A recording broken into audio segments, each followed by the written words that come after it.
out by the EC, because I'm seeing your candidate, Mugisha Muntu, has about 57,019 votes so far that has been gathered, making it a 0.54%. What is your next move? Yeah, one, we are getting the results and also further gathering evidence, and at an appropriate time, we will, after analyzing the evidence that we will have on table, we'll give, a public action of what possible has to be made. You cannot make a course of action without making proper analysis. We are a party that is designed on values, that is designed on principles that have to give confidence to the nation. And so we cannot just make you first cross the bridge and then take a decision. My last question, the Electoral Commission did put the laptops here for you as agents for the given political parties. You have looked into the system, into the graphs and the graphics in there. As and when votes are being input there, do you agree with what is in the system? Fast forward, I raised an issue yesterday evening. That portal, one, is not user-friendly. Number two, there are some polling stations, polling stations that are given in summary, where my president votes from. When you check that portal, you will not find the breakdown of the Rwashamiri Town Council as other polling stations. For example, if it is Rwashamiri Town Council, how many polling stations are there? And the breakdown of the voting pattern on each and every polling station. Here it is not shown. I raised this yesterday with the Electoral Commission. They advised me to reach the technical head of the technical team, which I did, but by this morning it has not been rectified. So that shows if I have discovered one, how about if I was given more time to critically analyze that system? Okay. Thank you so much. Which really creates some little of, major, dissatisfaction of how that portal works. Thank you. Okay. Thank you so much. Ladies and gentlemen, you do still hear allegations that are being... Thank you so much. Ladies and gentlemen, you do still hear allegations that are being said out by some of these agencies. He is representing the Alliance for National Transformation. This could be an indicator that it is not yet over, because if agents still have issues, where does this lie? How will this unfold? How will this end? These are things that we shall be understanding at a later time, as we still wait for the final verdict at about 2 p.m. But if you've been following some of these proceedings, the EC chairperson did say that if anyone has any issue, the courts of law are open. So the only way anyone can really go and try to testify or bring out any issue, they are ready to go and tussle it out with the courts of law. That is in case they do have all the evidence that they need to ensure that they make their points valid. But that is something we cannot rule out. So we wait to see. For now, I will be returning back to the broadcast house for further programming. Thank you very much, Jethro Kasaije, for giving us that update on the 6th, what you would indeed count as the 6th provisional results from the Electoral Commission. And indeed, just to reiterate, in case you're just joining in and you have missed the numbers as being read by the EC chairperson, Justice Simon Byabakama, total number of registered votes is 21,649,067, and the total number of polling stations considered to have elected 50,739. Results so far from this 6th provision: 47,499 polling stations, accounting for 93.61% of the total polling stations. And looking at the candidates' performance thus far, Bulira Frank, who has so far 44,328 votes, that is getting to a percentage of 0.42% of the valid votes. Robert Kasivante, who has 32,224 votes, accounting for 0.30%. Robert Chagulanyi has 2,601,150 votes, accounting for 24.46%, and Mabirizi has 22,274 votes, that is to 0.21%. General candidate Muntu has 57,019 votes, accounting for 0.54%, and candidate Munyagwa has 30,509 votes, accounting for 0.29%. 49%. Candidate Nandala Mafabi has 202,802 votes, accounting for 1.9% of the votes. And candidate Museveni so far in the lead with 7,643,778 votes, accounting for 71.88%. Valid votes there so far 10,634,084, and invalid votes are 264,015, accounting for 2.42%. Total votes altogether so far are 10,898,099 votes, accounting for 50.34%, and spoilt votes so far account for 38,223 votes thereon. That is as the standings from the 6th provisional results by the Electoral Commission. My name is Julie F. Nantava. I am with Joan Murungi, and it's at this point that I want to engage you, Joan, as we look at what you think of the numbers, what you think of the rest compared to the 5th provisional results as of yesterday. We'll definitely be doing comparisons. Keep in mind that right now, as we speak, 47,499 polling stations. Okay, that is about 6.39% of the remaining polling stations. Of course, first I want to commend the Electoral Commission. Right. It has been a bit swift in telling these results. And of course, numbers keep changing. Yes, tempers are flaring up, and of course, so many mixed emotions that are going on within the candidates' minds and of course the voters' minds. But of course, the Electoral Commission is always here to guide us through and give us the provisional results. I'm seeing the candidate who is in the lead with over 71.88%. Indeed. Joan will definitely get back to you, but right on standby is Timothy Nyangweso, who is also at the National Tallying Center. So let's hear from him. Closing and counting. Welcome to this edition of the results that are coming in provisionally. We have just finished almost the final session. Lastly but not least, we'll have one more session at 2 p.m. that will be giving us exactly what is happening. But I'm joined by Benjamin Katana, the Treasury General of the National Unity Platform. He's with me this morning. Benjamin, how are you? Well, I'm not fine. What is it exactly? Especially with what has been happening.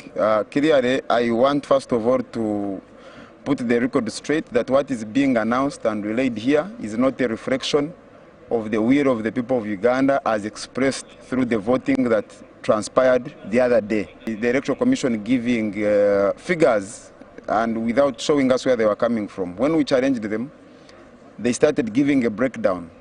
When we compared with the declaration forms that we have so far, because on account of the internet breakdown of blackout, we don't have all of them.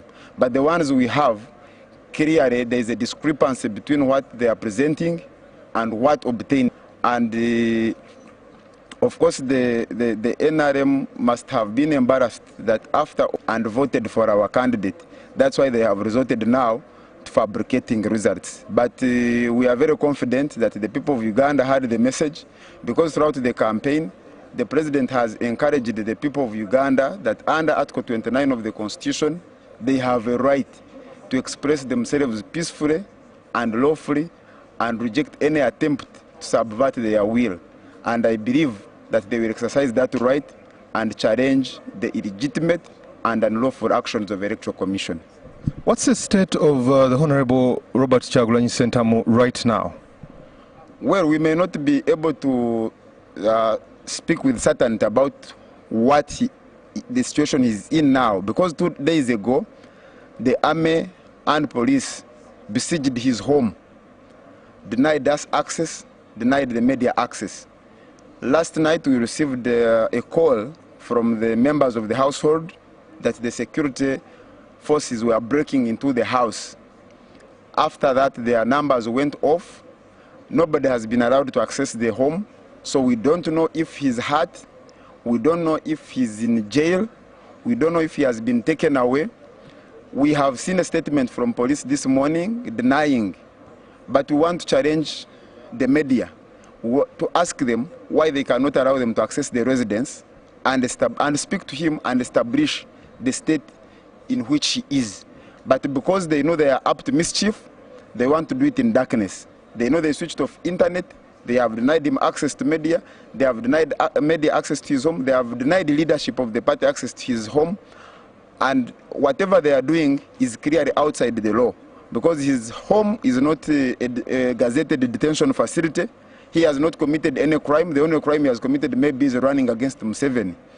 But we challenge them, if they are speaking the truth, to allow the members of public, the leadership of the party, the media to access his home and establish the facts as they obtain. Finally, you've made very strong assertions. What is the way forward for the National Unity Platform plus your presidential candidate? This is not a matter of National Unity Platform. It's a matter of the citizens of Uganda. It is their right to choose leaders. Now, if you take away their right, they have very many options under the laws of Uganda, and particularly we have been encouraging them to take advantage of the provisions of Article 29 of the Constitution to lawfully and peacefully protest against any attempts by the Electoral Commission to subvert their will. And we believe that they will exercise that right to assert their wishes on how they want to be governed. Thank you very much, Benjamin. We appreciate your time this morning. You have heard it from the National Unity Platform, the Treasury General himself, Benjamin Katana, informing us of what has happened, that the DR forms they have vis-a-vis the results they are seeing, there is something that is differing between the two, but also he has gone ahead to make assertions on what is happening with Honorable Robert Sentamu Chagulanyi, and he says as late as last night, his house was broken into, and that's the last communication. The police has also made a statement claiming they do not know anything about it. That is developing story that we need to keep our eye on to see exactly what has happened. But from us to you, we'll keep you bringing the updates to you, but also interviewing more people. We hand you over to the broadcast house. Thank you very much, Timothy Nyangwe, so for that particular conversation. And indeed, let's start from right there, Joan.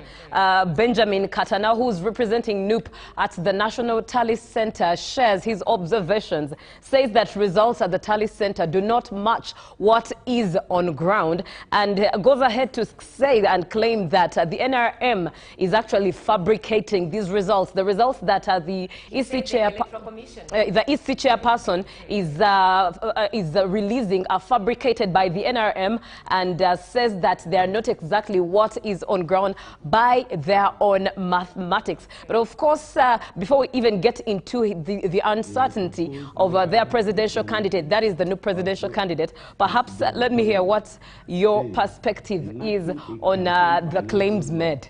That provides of course, spending limits, an effective enforcement mechanism to curb. As you can see, it's a press conference at Sky's Hotel, Naguru.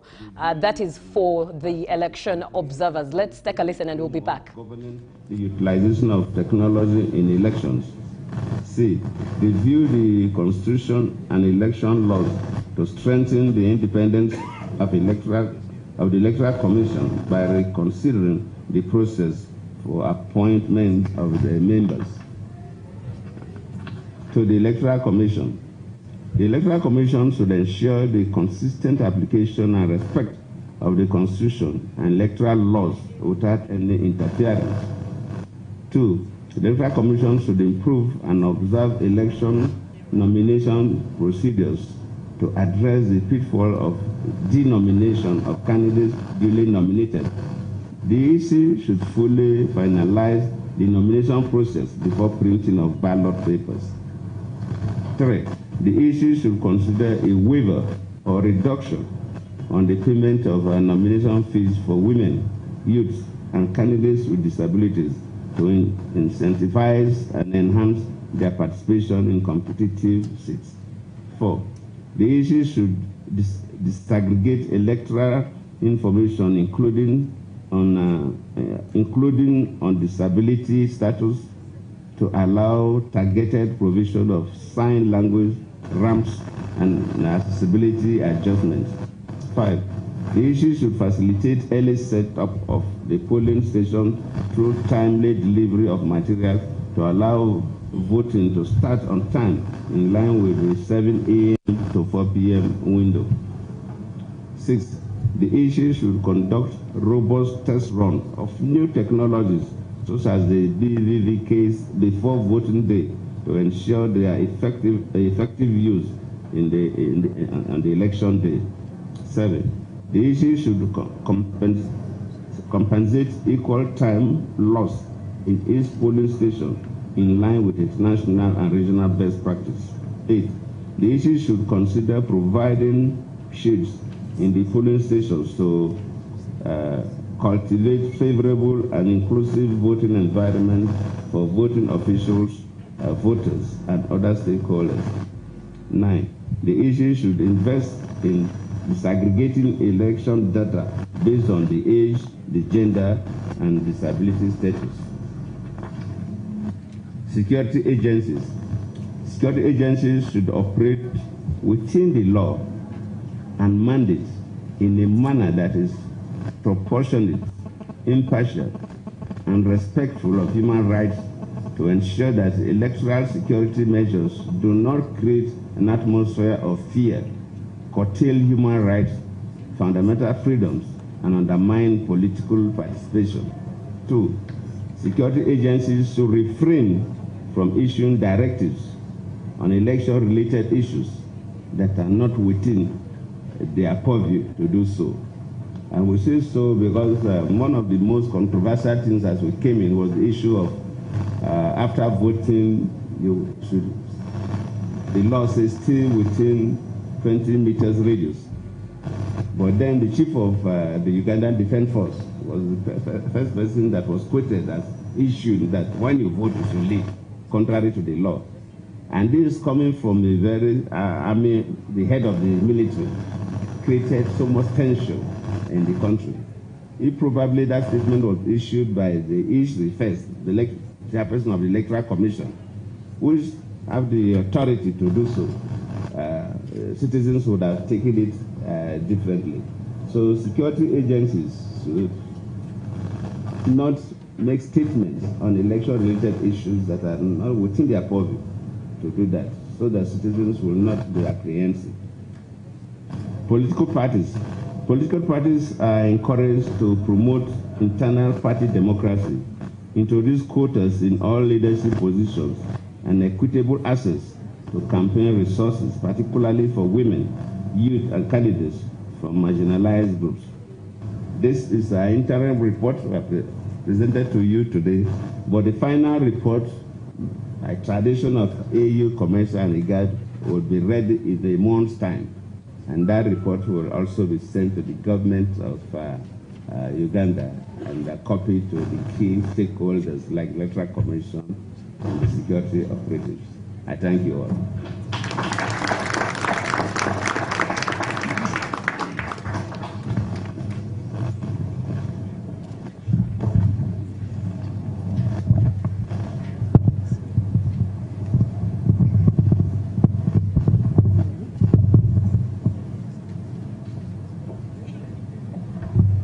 Thank you so much. So that was the report from the combined mission of AU, COMESA, and IGAD. And now we'll hear from the head of mission representing East Africa Community.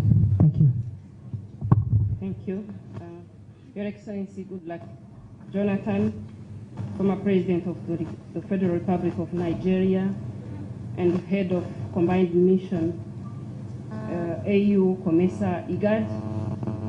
Excellencies, High Commissioners, representing East African Community member states, Excellencies, Ambassadors and High Commissioners, East African Community observers, international observers, invited guests, members of the press, ladies and gentlemen.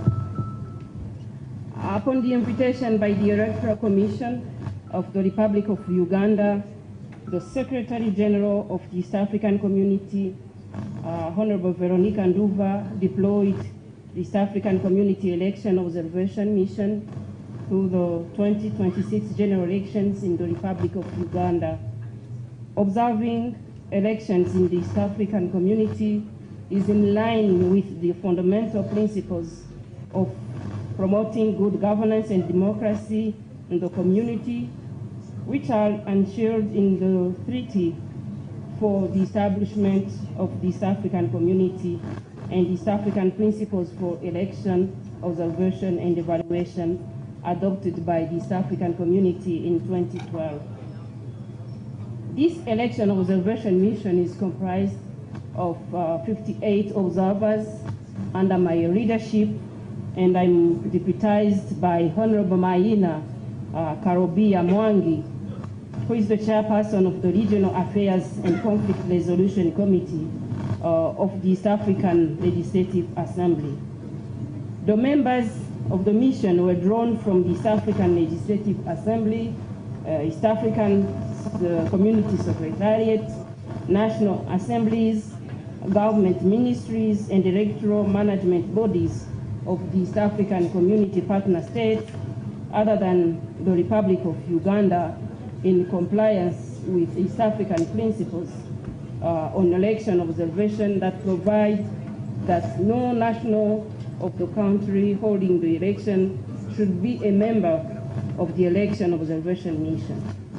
Ladies and gentlemen, prior to constituting the election observation mission, the East African Community conducted a pre-election assessment from 14th to 20th December 2025, whose objective was to evaluate the electoral environment and the preparedness of relevant institutions and stakeholders involved in the electoral process in 2026 elections in the Republic of Uganda.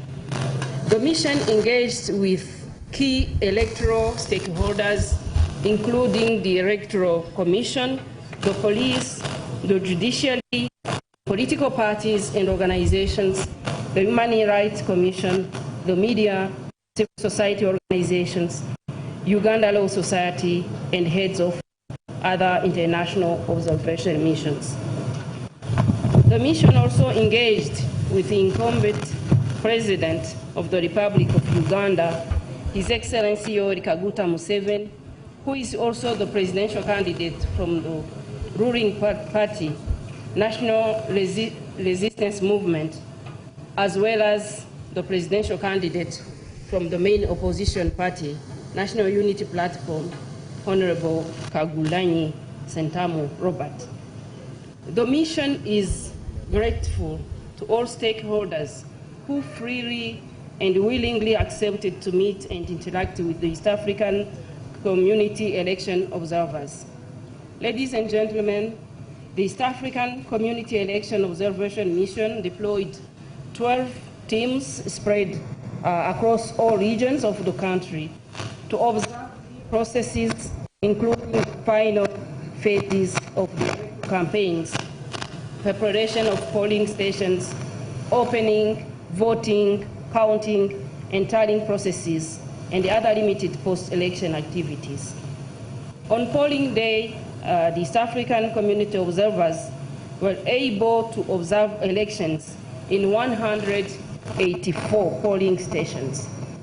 Ladies and gentlemen, I'm pleased to present the preliminary findings of the election observation mission, which are based on the interactions and engagements the East African Community Election Observation Mission had with the various stakeholders and observation mission on key election and election day activities.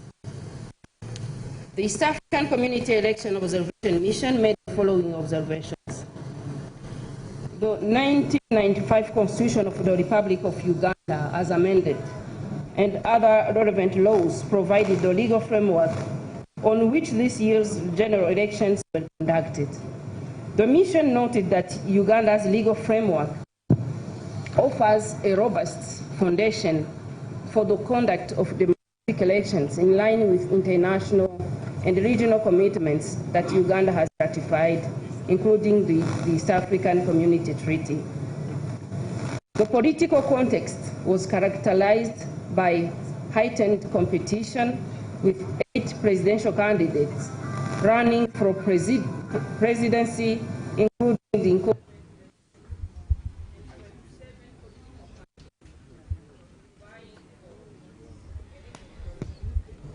at presidential, parliamentary, and all municipal elections.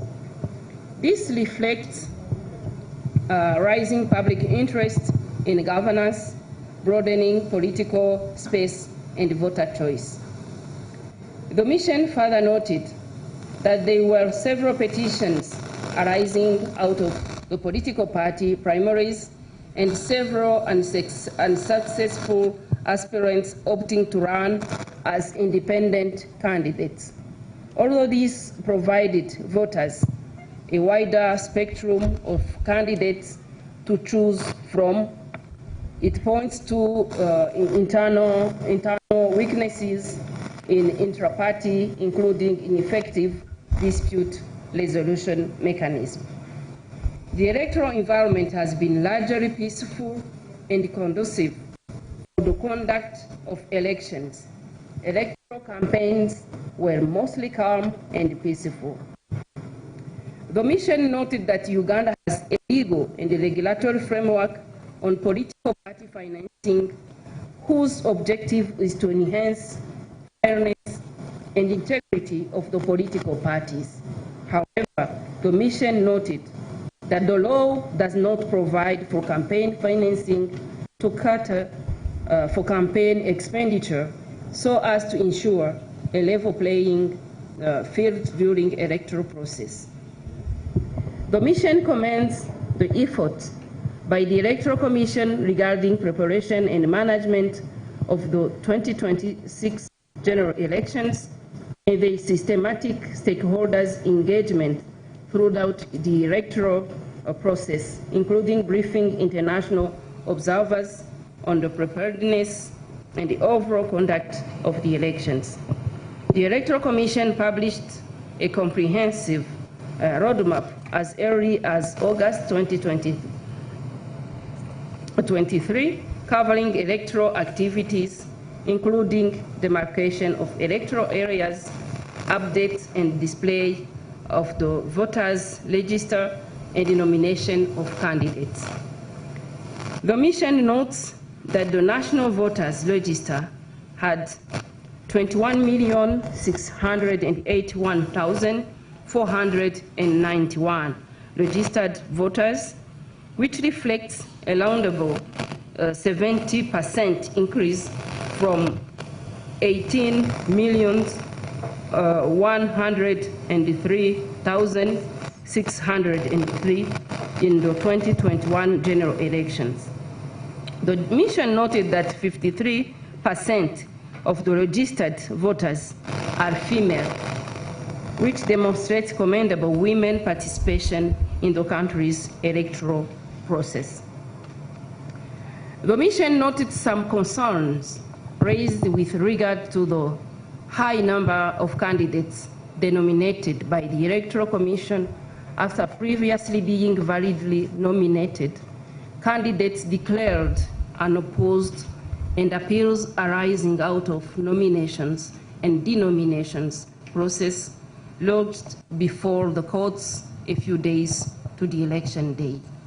There is need to streamline the procedures and timeline for these processes to minimize confusion and enhance credibility and public trust in the electoral process. The mission recognizes the active role played by civil society organizations in civic and voter education and election observation.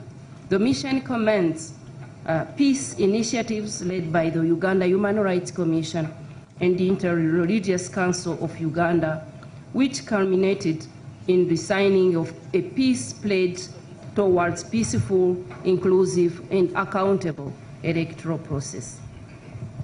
The mission noted that the law provides for equal coverage of candidates by state-owned media. Generally, media offered extensive coverage of the electoral process and were also essential in dissemination of voter information to encourage meaningful participation in the elections. The mission noted that although there was no female presidential candidate or disaggregated data on female candidates, youth, and persons with disability, political participation of women is promoted through district women representatives in Parliament. Inclusivity is further enhanced in Parliament through special interest groups elections, together with youth, workers, persons with disability, and UPDF. The mission noted that on 30th January 2026, the Uganda Communications Commission issued a directive suspending public internet access, which had a direct impact on the compilation and analysis of field reports from our observers. Regarding voting, counting, and tallying, on polling day, the mission observed the following.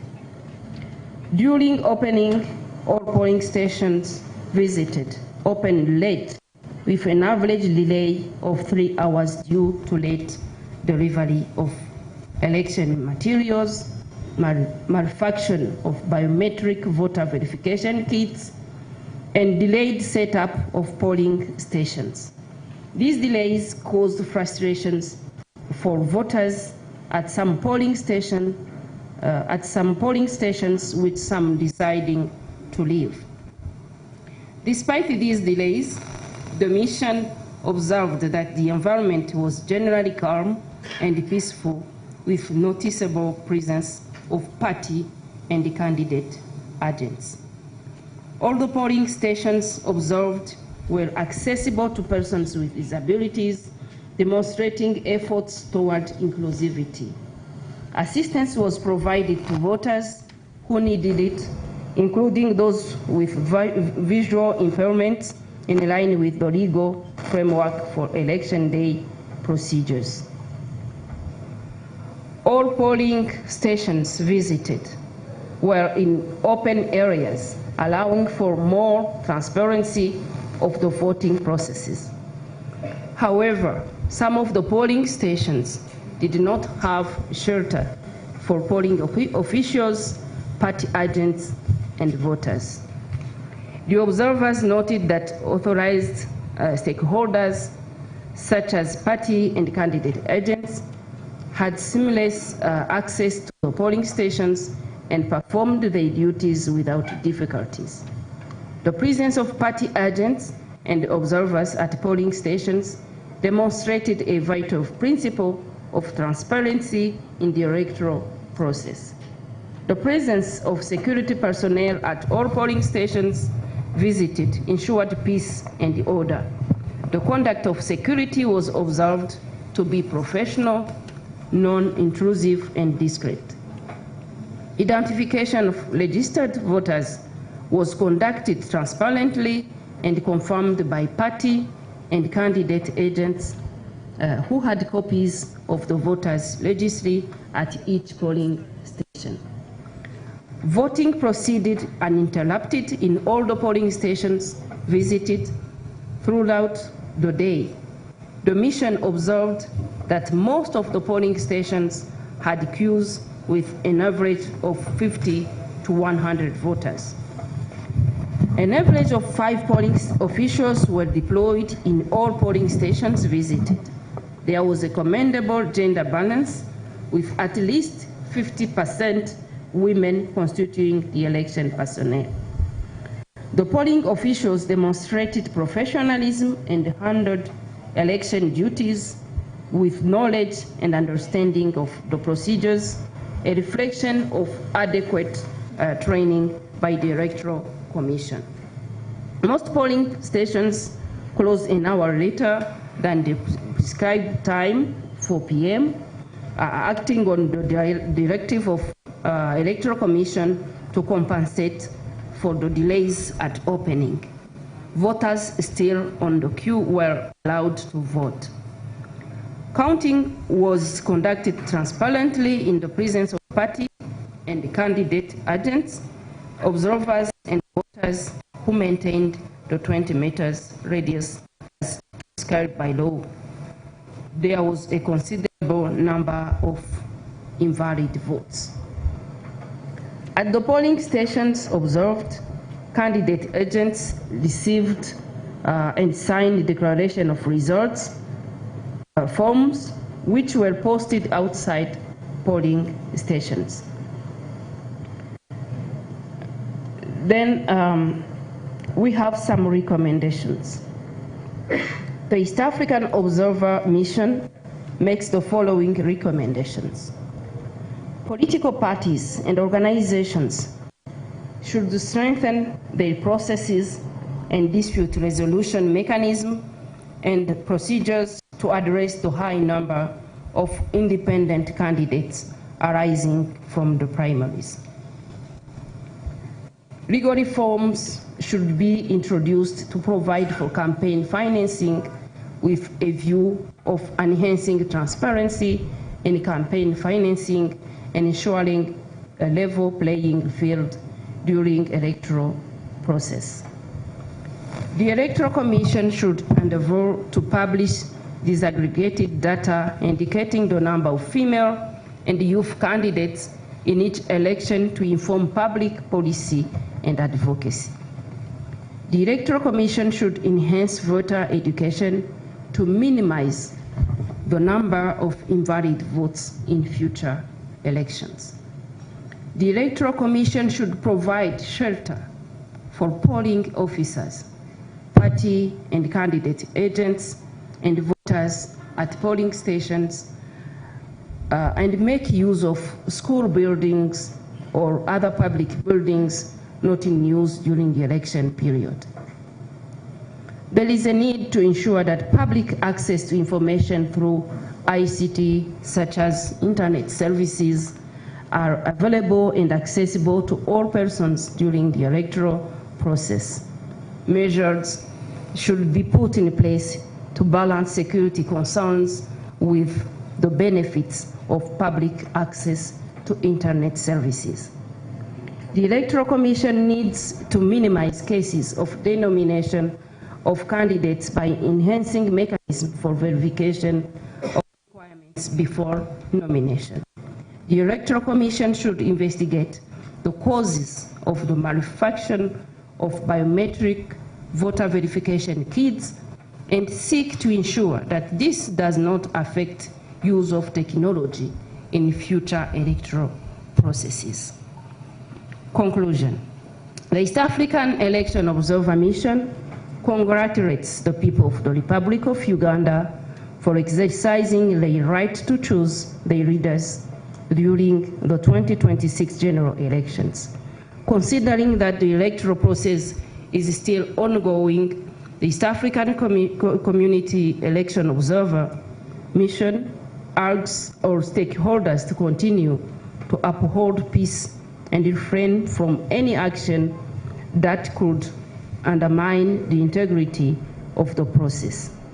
The mission further urges any actors dissatisfied with the outcomes of the process to address their grievances through peaceful and means established by law. I thank you very much.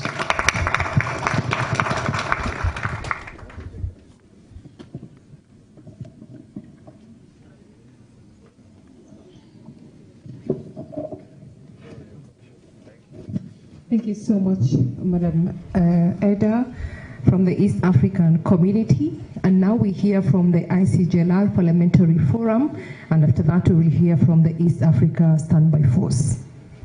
Thank you.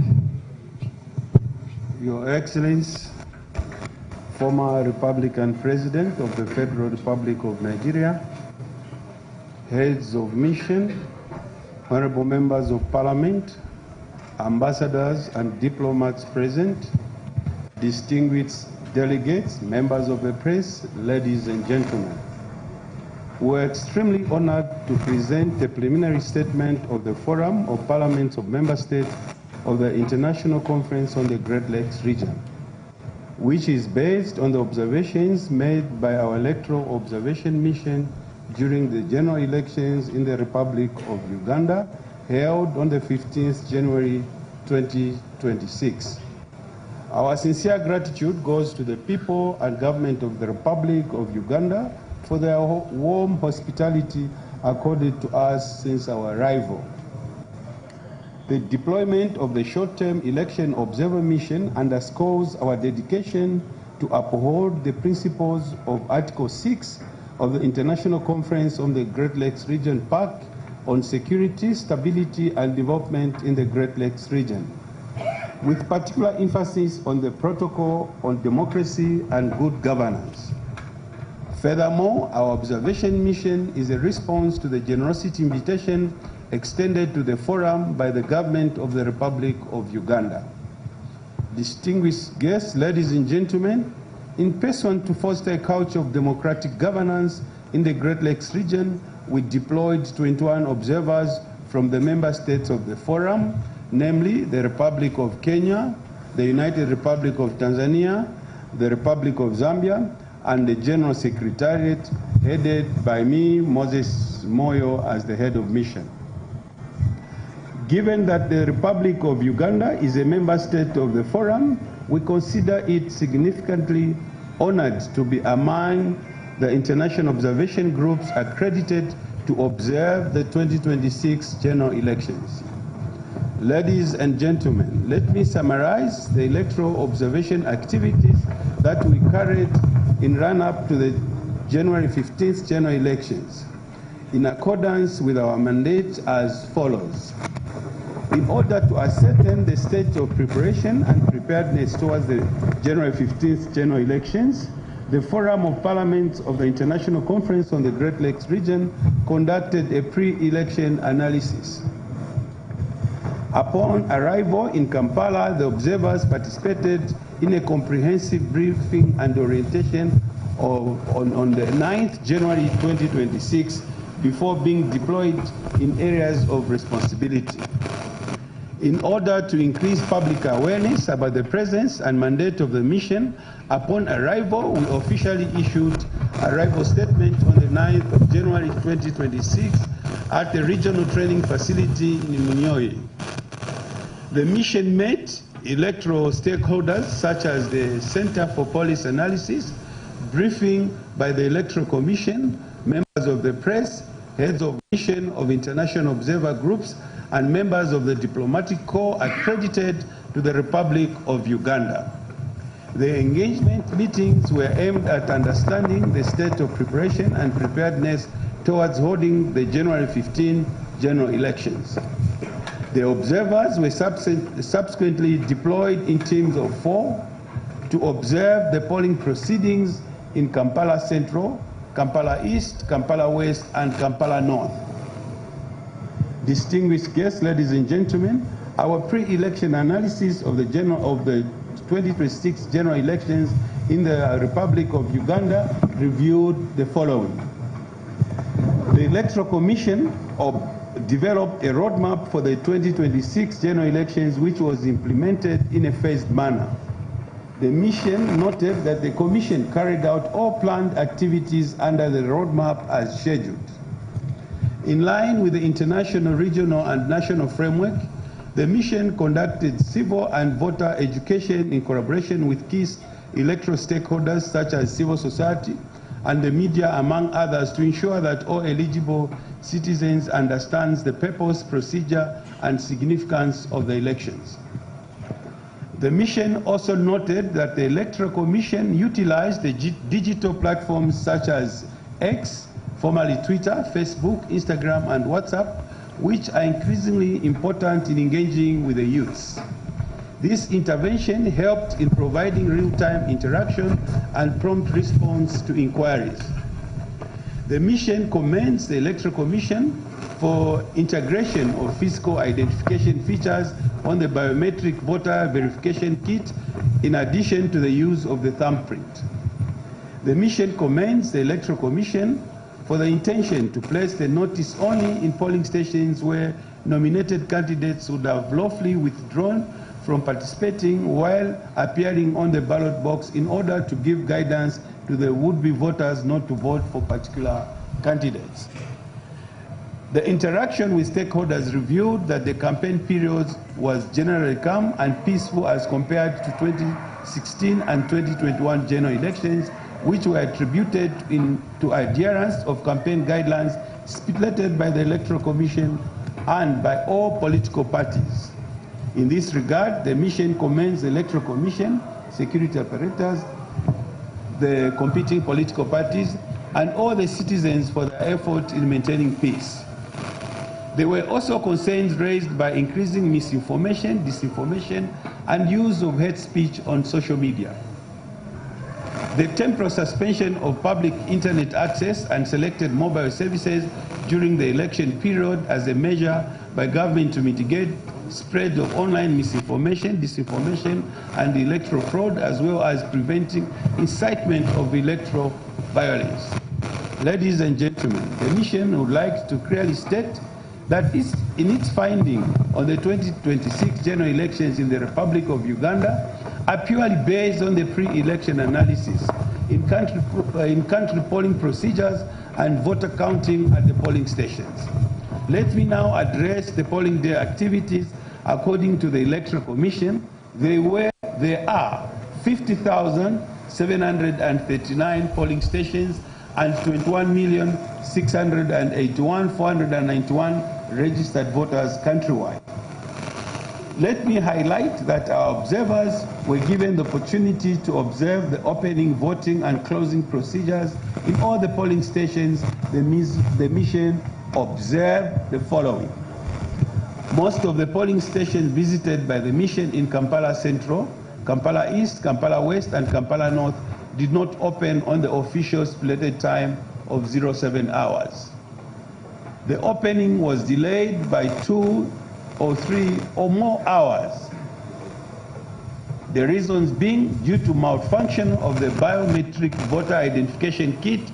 In some instances, polling officials did not receive the passcode. There were fewer numbers of the registered voters present in some polling stations during the opening, below 10 as required by the law to officially open the polling station for voting. However, as the day progressed, more voters turned up to vote as observed in long queues. Elections were conducted in a peaceful, calm environment that allowed the people of Uganda to exercise their democratic right to vote. The polling stations were laid in a manner that allowed smooth flow and guaranteed secrecy. There were presence of police personnel, security personnel in all polling stations as observed, and they conducted themselves in a professional manner. The presence of political party agents in the polling stations, particularly the Theological Party of Uganda, National Resistance Movement, National Unity Platform, Democratic Front, and in some cases, in some instances, independent candidates was commendable. Generally, the opening procedures were followed by the polling staff and demonstrated a good knowledge of the opening procedures. The mission is glad to note that there were no incidences of voter inducement in the polling stations observed. Also, there were no form of campaign activities by political parties observed outside the polling stations.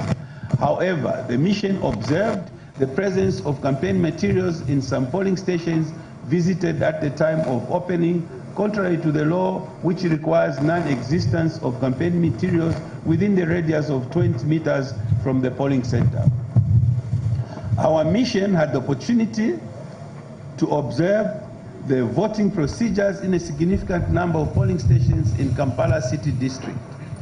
The mission is gratified to report that, notwithstanding the delayed opening of polling stations, the voting process unfolded in a serene and orderly manner. The polling stations that the mission visited were staffed with women and youth generally constituting most of the workforce. As a concern, the mission noted that non-participation of women as presidential aspirants in this year's elections, which does not promote the participation, inclusivity, and gender equality in the political sphere. The requirement of voters to be 20 meters away from polling stations after voting was difficult to implement, especially in polling stations situated in marketplaces. In some polling stations visited, application of indelible ink to voters was done by police officers. In other instances, it was done by political agencies and at times by voters themselves. Distinguished guests, ladies and gentlemen, the mission observed the close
measure, the mission calls upon the relevant authorities to handle formal disputes in a manner that promotes a culture of peace dispute resolution.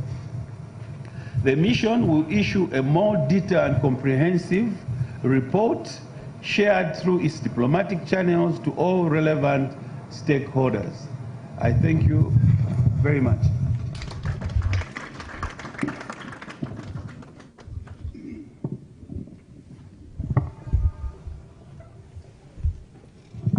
Thank you so much. So that was the report from the International Conference on the Great Lake Region Parliamentary Forum. And now we go to the last report from Honorable Ambassador. I would want to say your name so that I pronounce it wrongly, but I believe it's Ndada Burishimana. Thank you. Thank you, Program Director. Your Excellency Goodluck Jonathan, former President of the Federal Republic of Nigeria, Head of the Joint Mission, AU, COMESA, and IGAD. Your Excellency Bernard Makuza, former Prime Minister and the former Speaker of the Senate of the Republic of Rwanda, Chairperson of the panel of elders of the Eastern Africa Standby Force, dear colleagues, Head of Missions, dear Excellencies, ambassadors, and members of the diplomatic corps present here, dear observers, members of the press. At the invitation of the government of the Republic of Uganda, the Council of Ministers of Defense and Security of the Eastern Africa Standby Force, in accordance with the East African guidelines on election observation, approved the deployment of an ESF short-term election observer mission to observe the conduct of the general elections. Specifically, our mission focused on observing the presidential elections that were held on 15th January 2026 in the Republic of Uganda. The ESF election observer mission was deployed in accordance with the African Union Charter on Elections, Democracy and the Governance, and the International Declaration of Principles for International Elections Observation, with the authority of the chairperson of the Eastern Africa Standby Force Council of Ministers of Defense and Security. Ladies and gentlemen, our objectives were to enhance public confidence in the electoral process, to promote the fundamental freedom of political rights of the local population in Uganda, to conduct an objective assessment of the polling process, to support the democratic process of the Republic of Uganda, to observe any situation that may lead to a political crisis that may emerge after the elections, and then to uphold ESF's mandate in the promotion of peace and security. The mission was led by myself, Ambassador Jedon Dabashimana, from the Republic of Burundi, as head of mission. I was assisted by Right Honorable Bernard Makuza, chairperson of the ASF panel of elders from the Republic of Rwanda, who acted as special advisor to the head of mission, and by Swef Kamaradini from ESF executive staff as deputy head of mission. The mission comprised 19 short-term observers drawn from the ESF member states, including Burundi, Comoros, Djibouti, Ethiopia, Kenya, Rwanda, Somalia, and Sudan, as well we were assisted by the technical team of ESF. Our mission was deployed from 10th to 18th January 2026. Observers were deployed in 9 field teams. One team was manning the Mission Coordination Center, MCC. The field teams observed the polling process in 113 polling stations. The field teams were deployed to all regions of the country, covering Kampala Central and the peripheral areas, Wakiso District, Jinja Municipality, Entebbe Municipality, Mbare City, Gulu City, Fort Portal City, Mbarara City, and Lila. The mission leadership participated in local and international observers briefings with head of missions at the regional and continental level, met with the Uganda Electoral Commission, media, and civil society organizations.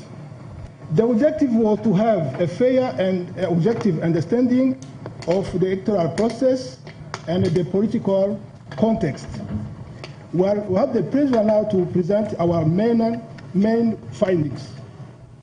This preliminary statement gives an overview of the assessment of the elections and provides details of its observations.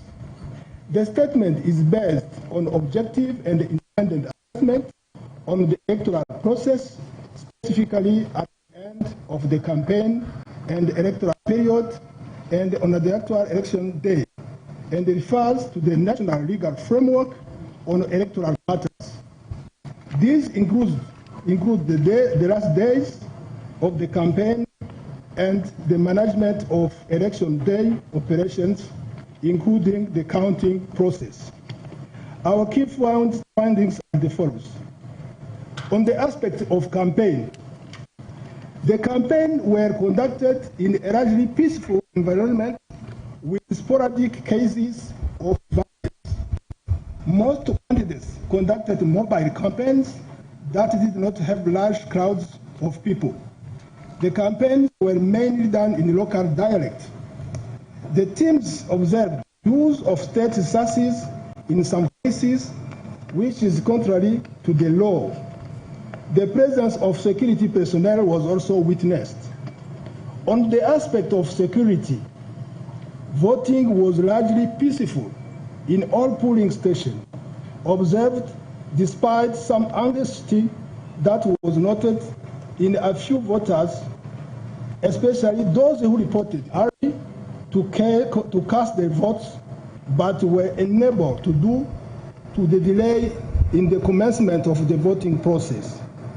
In addition, there was a clear and heavy presence of security agents across all polling stations observed.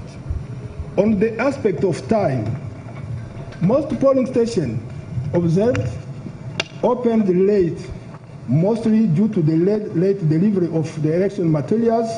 In some polling stations, elections officials failed to report on time, hence affecting the preparations of their stations. In most of the polling stations observed, the biometric voter verification kit, BVVK, failed to work, occasioning the late commencement of the voting process, which was long after the stipulated time at 7 a.m. The presiding officers were unable to log into the BVVK kit as the system could not verify their credentials at the polling stations. The polling stations were opened at averagely 10 a.m. In order to mitigate the situation, the Uganda Electoral Commission issued a directive for polling stations to use the manual voter register for purposes of voter verification prior to casting of ballots. On the aspect of communication, the nationwide internet blackout, which started on 30th January 2026 at 6 p.m., negatively impacted the work of the observers, since information could not be shared in a timely manner between different teams deployed in the different areas, and the mission coordinators. On the aspect of voter turnout, lower voter turnout was observed in polling stations that may have been occasioned by the late opening of the polling station. On the aspect of media, there was a little to no visible presence of the media, including live media coverage in most polling stations that our mission observed. On the aspect of local observers, our mission encountered very few local observers in the polling stations that they visited. This brings into question the process of registration of domestic observers. On the aspect of training of polling staff, in general, a significant lack of harmonization of processes in the polling station was observed, which pointed out a lack of proper. In certain instances, we observed the presiding officers handling the voter register while issuing ballot papers, at the same time leaving other polling staff with no work to perform. We also observed the voters being inked on different fingers, which differed to the set guideline, which indicated that fingers are to be inked on the voter's cuticle on the right hand thumb. On the aspect of closing, due to the late opening of the polling stations, closing was extended by 1 hour from 4 p.m. to 5 p.m. However, this communication came very late, and some polling stations were unaware of this directive and even questioned the veracity of the information. On the aspect of counting, the observer teams indicated that the vote counting process in most areas were conducted smoothly and in accordance with the law. In a few polling stations, the 20-meter rule that ensured the public overwhelmed the polling station was not observed. On the issue of gender balance, in the 113 polling stations observed, 56% of the polling officials were female. Ladies and gentlemen, recommendation. Our mission recommends the following: urges all the stakeholders to take note of the objectives and findings to improve future electoral processes in Uganda. Encourages continuous civic education in support of efforts already in place. Urges restraint to all stakeholders and further encourage adherence to the Constitution and the laws of the land in the case of contestation. In conclusion, based on its observations and findings, our mission concluded that the electoral process took place in an overall orderly and calm manner. This preliminary statement will be followed by the final report, which will be released within 90 days to the Republic of Uganda and shall be available on the ESF website. I thank you very much.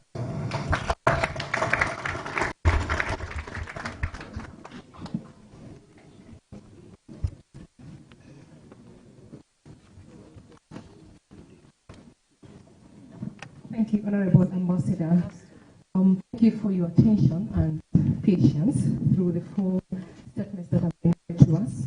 We've listened to the statement from the Joint Mission of the African Union, COMESA and IGAD, by His Excellency Jonathan.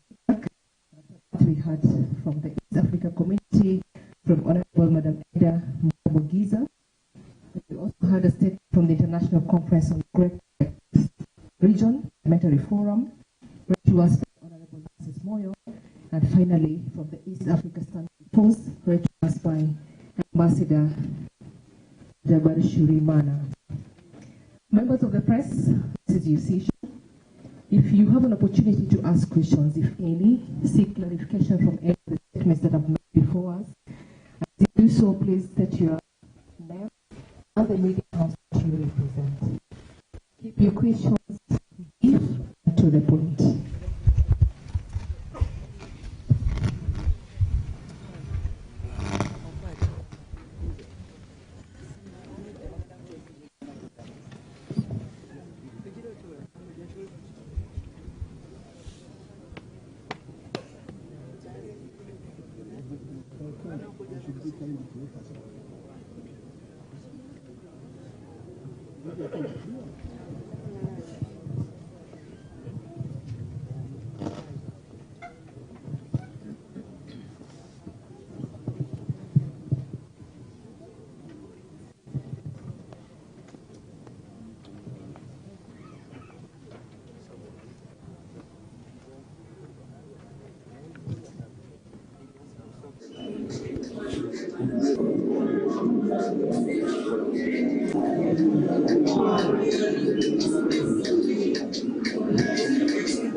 Museveni and this was in 328. Museveni Joseph, 403. Mutebi Ramadan, 183. Zanvari Rasiru Hassan, 46,144. As a town officer for Museveni District, in accordance with Section 77(1) of the Parliamentary Elections Act, declare Zanvari Rasiru Hassan was obtained the largest number of votes to be the elected candidate for Nasa and Scotland constituency in the official district.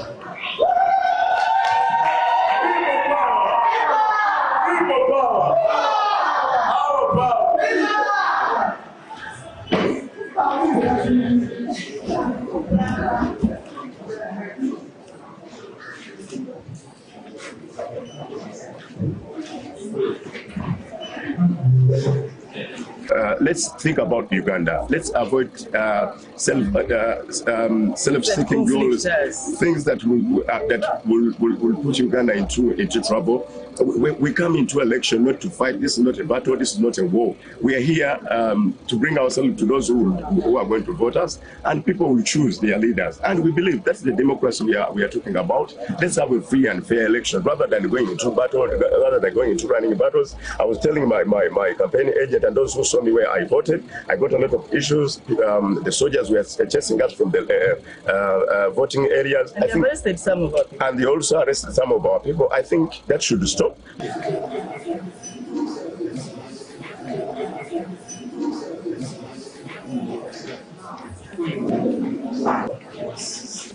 Accordingly, as the town officer for Museveni District, in accordance with Section 77(1) of the Parliamentary Elections Act, I declare Queen Muada was obtained the largest number of votes to be the elected candidate for Java Police constituency in the Museveni District.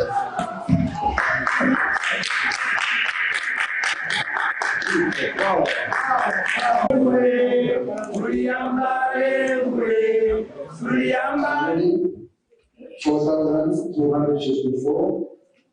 Nantu Watairi Medina, 172. Accordingly, I surrounded by security, so he cannot go out. But I've not seen him to know, because we're preparing for this conference. But before we leave, because we will include some of this in a final report, because we're still observing, before we leave, we'll find out why is in a semi-house arrest situation, though he's in his own house, not where we visited, because I was told that it's not in the house where we visited him, but that is in a different house, but that is his own house, surrounded by security people. That is the information we have. Though there's flying news that, in fact, somebody asked whether that even helicopter flew out in the night. We got that information. That was the wrong information. It's not been flown out of this of the country. But we don't know details, and I cannot just guess. I have to tell you exactly what I know.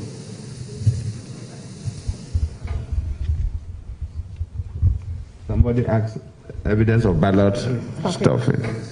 Well, to the best of our own knowledge from our team, the African Union Commencer and IGAD team, there was no evidence of ballot stuffing.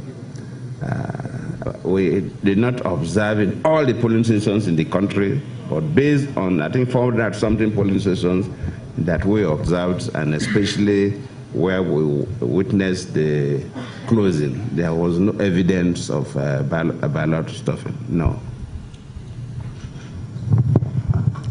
Okay, calling for the last time. Anyone else with any question? Members of the press?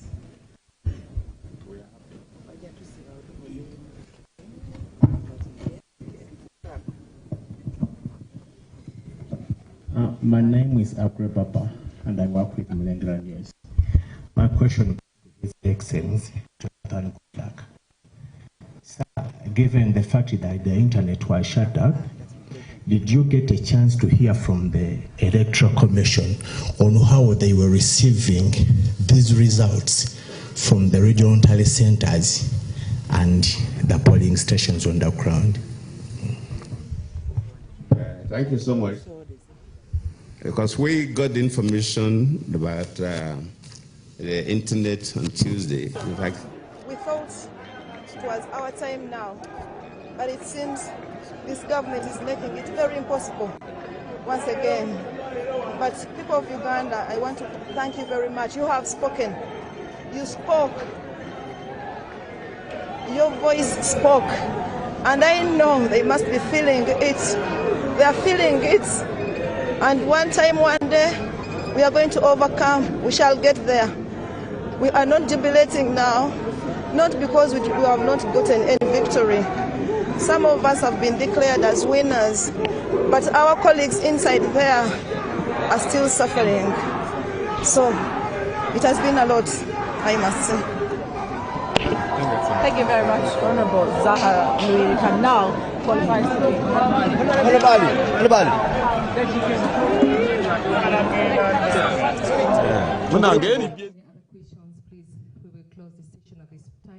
But allow me to appreciate all members present here, starting with the various heads of mission, the committee represented here, the observers mission, or rather observers who went to the various missions, long hours of dedication, some in very rough terrains, drafters of the various speeches, communication and visibility team, coordinators of the various missions in here. Thank you so much. And of course our drivers who went to very long drives. Thank you to you all. As you go home, we wish you journey masses and a prosperous 2026. Thank you.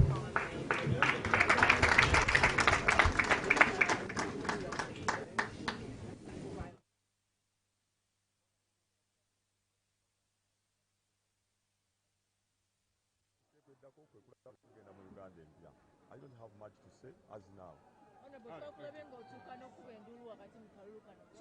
Thank you. That is a challenge. You know, I always.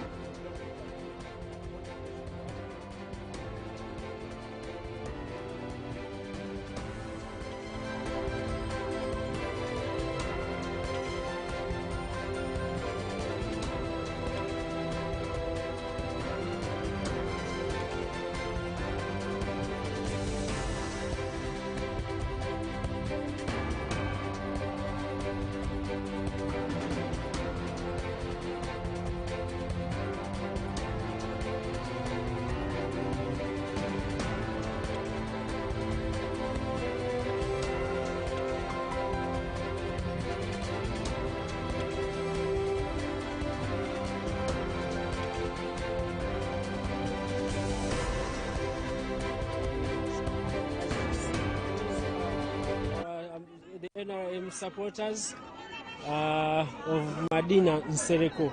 Madina Nsereko, who has successfully been declared as the MP for Kawempe South. Madina Nsereko has beaten a man popularly known as Chairman Nyanzi or Nyanzi Sentamu. Madina Nsereko managed to garner 18,591 votes, and the contender Chairman Nyanzi garnered 11,222 votes. Accordingly, there are other candidates who have been declared here, including Zahara Ruyika. Zahara Ruyika of the National Unity Platform,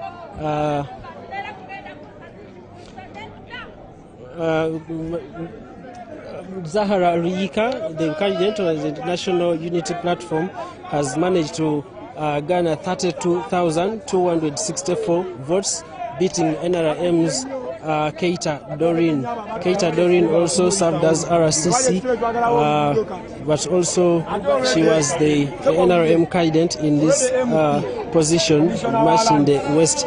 Much in the West, remember, Zahara Ruyika shifted positions from Kampala woman MP aspirant after the National Unity Platform chose Shamim Malende, the incumbent. So that is what is happening.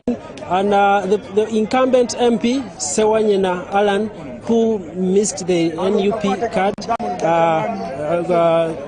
secured 4,452 votes. So what you can see in my background are supporters of Madina Nsereko, and okay, njagala omuyeka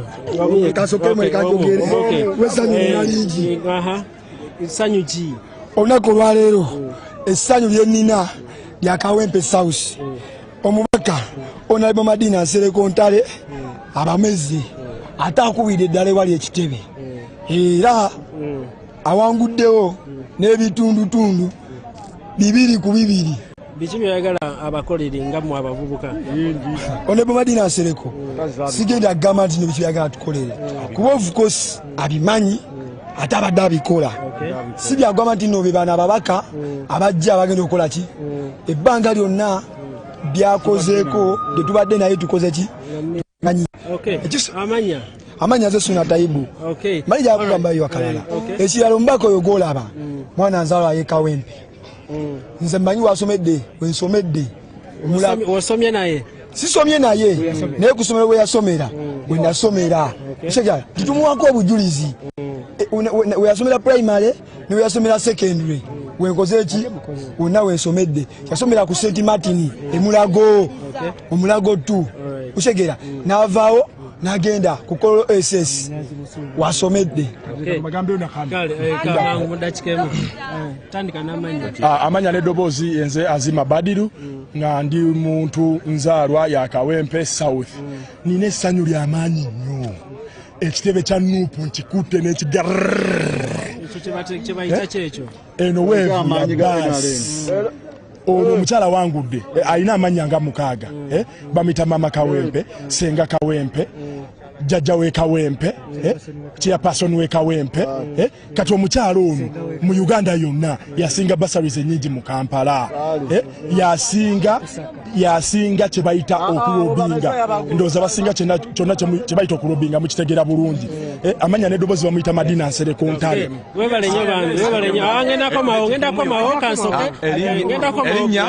Erinnya Ziwa Charles. Ekyamazima amatuufu tubadde tukulemberwa abaami. Ku luno twasabye katukulemberweko maama tulabe yatulera. So those are some of the supporters of Madina Nsereko. So like I was telling you that the other declared candidate here is Ali Kasirie Mulyanyama, commonly known as Mulyanyama. That is the candidate for NRM, Machinde East, who managed to garner over 17,000 votes. Then the NRM scooped 15,522 votes. So what is happening here? My concern is the number of invalid votes, because when you look at the declaration of result forms, you look at the invalid votes increasing at many of these divisions. So this calls for a lot of questioning about civic education, because of recent I witnessed the Electoral Commission chairperson and a section of the Electoral Commission officials educating the public on how to cast their vote. But you find that if in a constituency like Rubaga North and Rubaga South, there are over 3,000 invalid votes. So you question why, where is the problem? These are some of the areas that need to be looked at. The returning officer of Kampala district, that is Muhasa Rashid, is now left with 2 positions to announce, and that is the Kawempe North constituency and Kampala district woman MP. Kampala district in total has got 10 slots of the parliamentary cake, which has to be shared. So far, NRM and National Unity Platform have booked positions to have a share in this cake. So we shall be giving you what happens as we get the results from the returning officer. The mood here is a bit energetic. There are those who have beautiful smiles. There are those who arrived with beautiful smiles at the start, but right now the smiles have disappeared. You know why. So that is what is happening here. My name is Daniel Mugoya. We shall be giving you more updates when they come in. Thank you very much.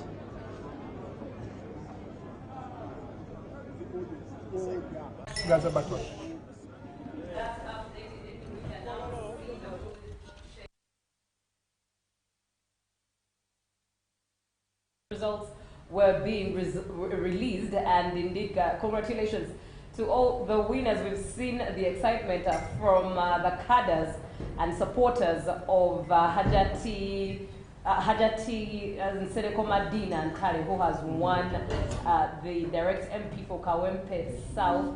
And of course, we also understand that Zahara Luirika, representing the NUP party, has won for Machindye Division West. Ali Muyanyama has also won Machindye East under the NUP ticket, and Joel Senyoni has won Nakawa West right there. You are watching UBC TV. My name is Julie F. Nantaba. UBC Uganda goes to the polls. Now, looking at the report from the observers, right before we got into some of the winners, now on your screen, the results, party performance, status check. So far, we do have 196 MPs for the NRM party and 25 MPs representing the NUP party, and independent is being represented by 39 members of parliament in the 12th August House. UPC represented by 3 members of parliament. The DP party is being represented by 5 members of parliament, and the UPC party is being represented by 3 members of parliament. PFF 2 members and ANT 1 member. Those are the members that are looking forward to representing Ugandans in the 12th August House. Looking at the big shots that lost this election, we do have Beatrice Atim, in other words, Beatrice Anywa, Mama Mabida. This time around under the NRM ticket, she lost. We also do have Joyce Katduchu, who lost. In there is Honorable Lutamaguzi Semakula, who lost. Honorable Betty Amongi lost as well. Honorable Henry Oriem Okelo lost. Honorable Adoa Helen also lost. David Bahati also did lose. Mwanga Chivumbi under the NUP party also lost Butambala County. And Matthias Simpuga also lost. And Theodore Sechikubo did lose as well. Semujunganda and Medad Segona. Those are the names of the big shots that have really represented in the August House and are not coming back. Secretary General, big name. Secretary General, but he was not in Parliament. So we're looking at the names. Those that were in Parliament. If you're wondering who didn't defend their title. Yes, who did not defend. In case you're wondering who I'm having this conversation behind the scenes with, it's Honorable Mike Simalu. He's definitely having a conversation with us in just a in just a bit. And on that note, actually, let's start this conversation with the observers who have taken a look at the Ugandan election have given their report, given their recommendations. Some of the observations they made, they are being headed by former president of the Federal Republic of Nigeria, His Excellency Goodluck Jonathan, heading all the mission of the observers team. He made mention of the fact that youth and women participation in their view was quite low, especially if broken down for women participating for the position of presidency. Inclusivity in the electoral commission cycle was also quite low. Inclusivity in the name of peoples with disabilities, and of course the robust technology has to be studied more. They felt that it lacked. Now they did share what they saw on the opening day, and of course they made mention of the malfunctioning of the BVVKs, delayed voting requirements to the polling stations, and they made mention of the fact that despite the fact that there were those two issues at the start of the election, of the voting cycle, the environment was calm altogether, and the assistance with PWDs, they took note of that those who had disabilities were helped by someone. If it's a blind person, they'd help them to tick. If it's a lame person, they would help them to walk to the basins to tick their candidates, but rather it's still low. And then polling stations were open but had no polling shelter. The observers mentioned that polling stations had no polling shelter to protect or aid polling agents and election officials in their work. So even if it rained cats and dogs, they would suffer the consequences. And even if the sun was scorching, which it is lately, they had to suffer the consequences. They also looked at the presence of security, and for them, it meant that this ensured peace during the election process, the voting process. And security was also professional, according to the observers. And voting was uninterrupted in the places that they visited. They also commended a balance in gender. There was gender balance according to the election observers, and they also noted a professional exhibit of the polling officials right there.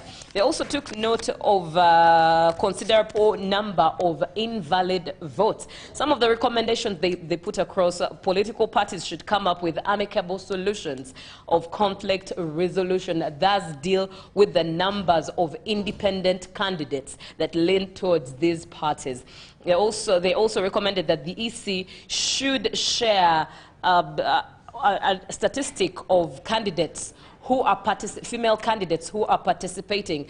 First and foremost, the fact that the male candidates were the only ones representing as presidential candidates did not cut it. That means for all other candidatures, that the numbers of female candidates had to be stated. The statistics had to be stated.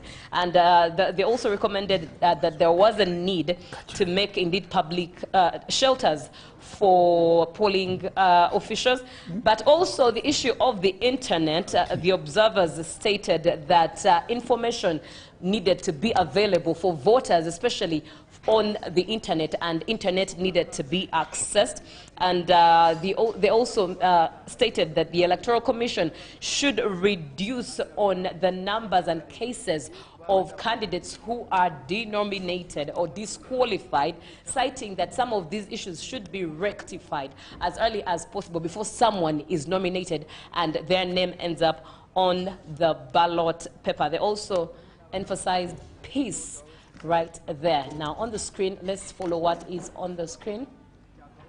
Shamim Malende being declared heading to the Kampala Tally Center at Kololo, as they declare Shamim Malende as woman member of parliament for Kampala. Let's take a listen.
All right, as we get updates from the Kampala Tally Center, let's meanwhile continue with the conversation of observers. And it's at this point that I would love to invite Honorable Mike Sebalu into this conversation. Honorable Mike Sebalu is a former MP Busiro East and a former member of Parliament of the AU Pan-African Parliament, but also member of the East African Community Legislator at the East African Parliament. Right there. Honorable, you're welcome.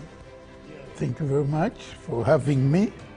Good morning, good afternoon. We've crossed into the afternoon. To all those that are following this program, I'd like to thank UBC for a job well done in ensuring that you keep Ugandans updated on different developments within the political space, most so the electoral process. We are glad that you've been able to give a very objective update and analysis of the developments.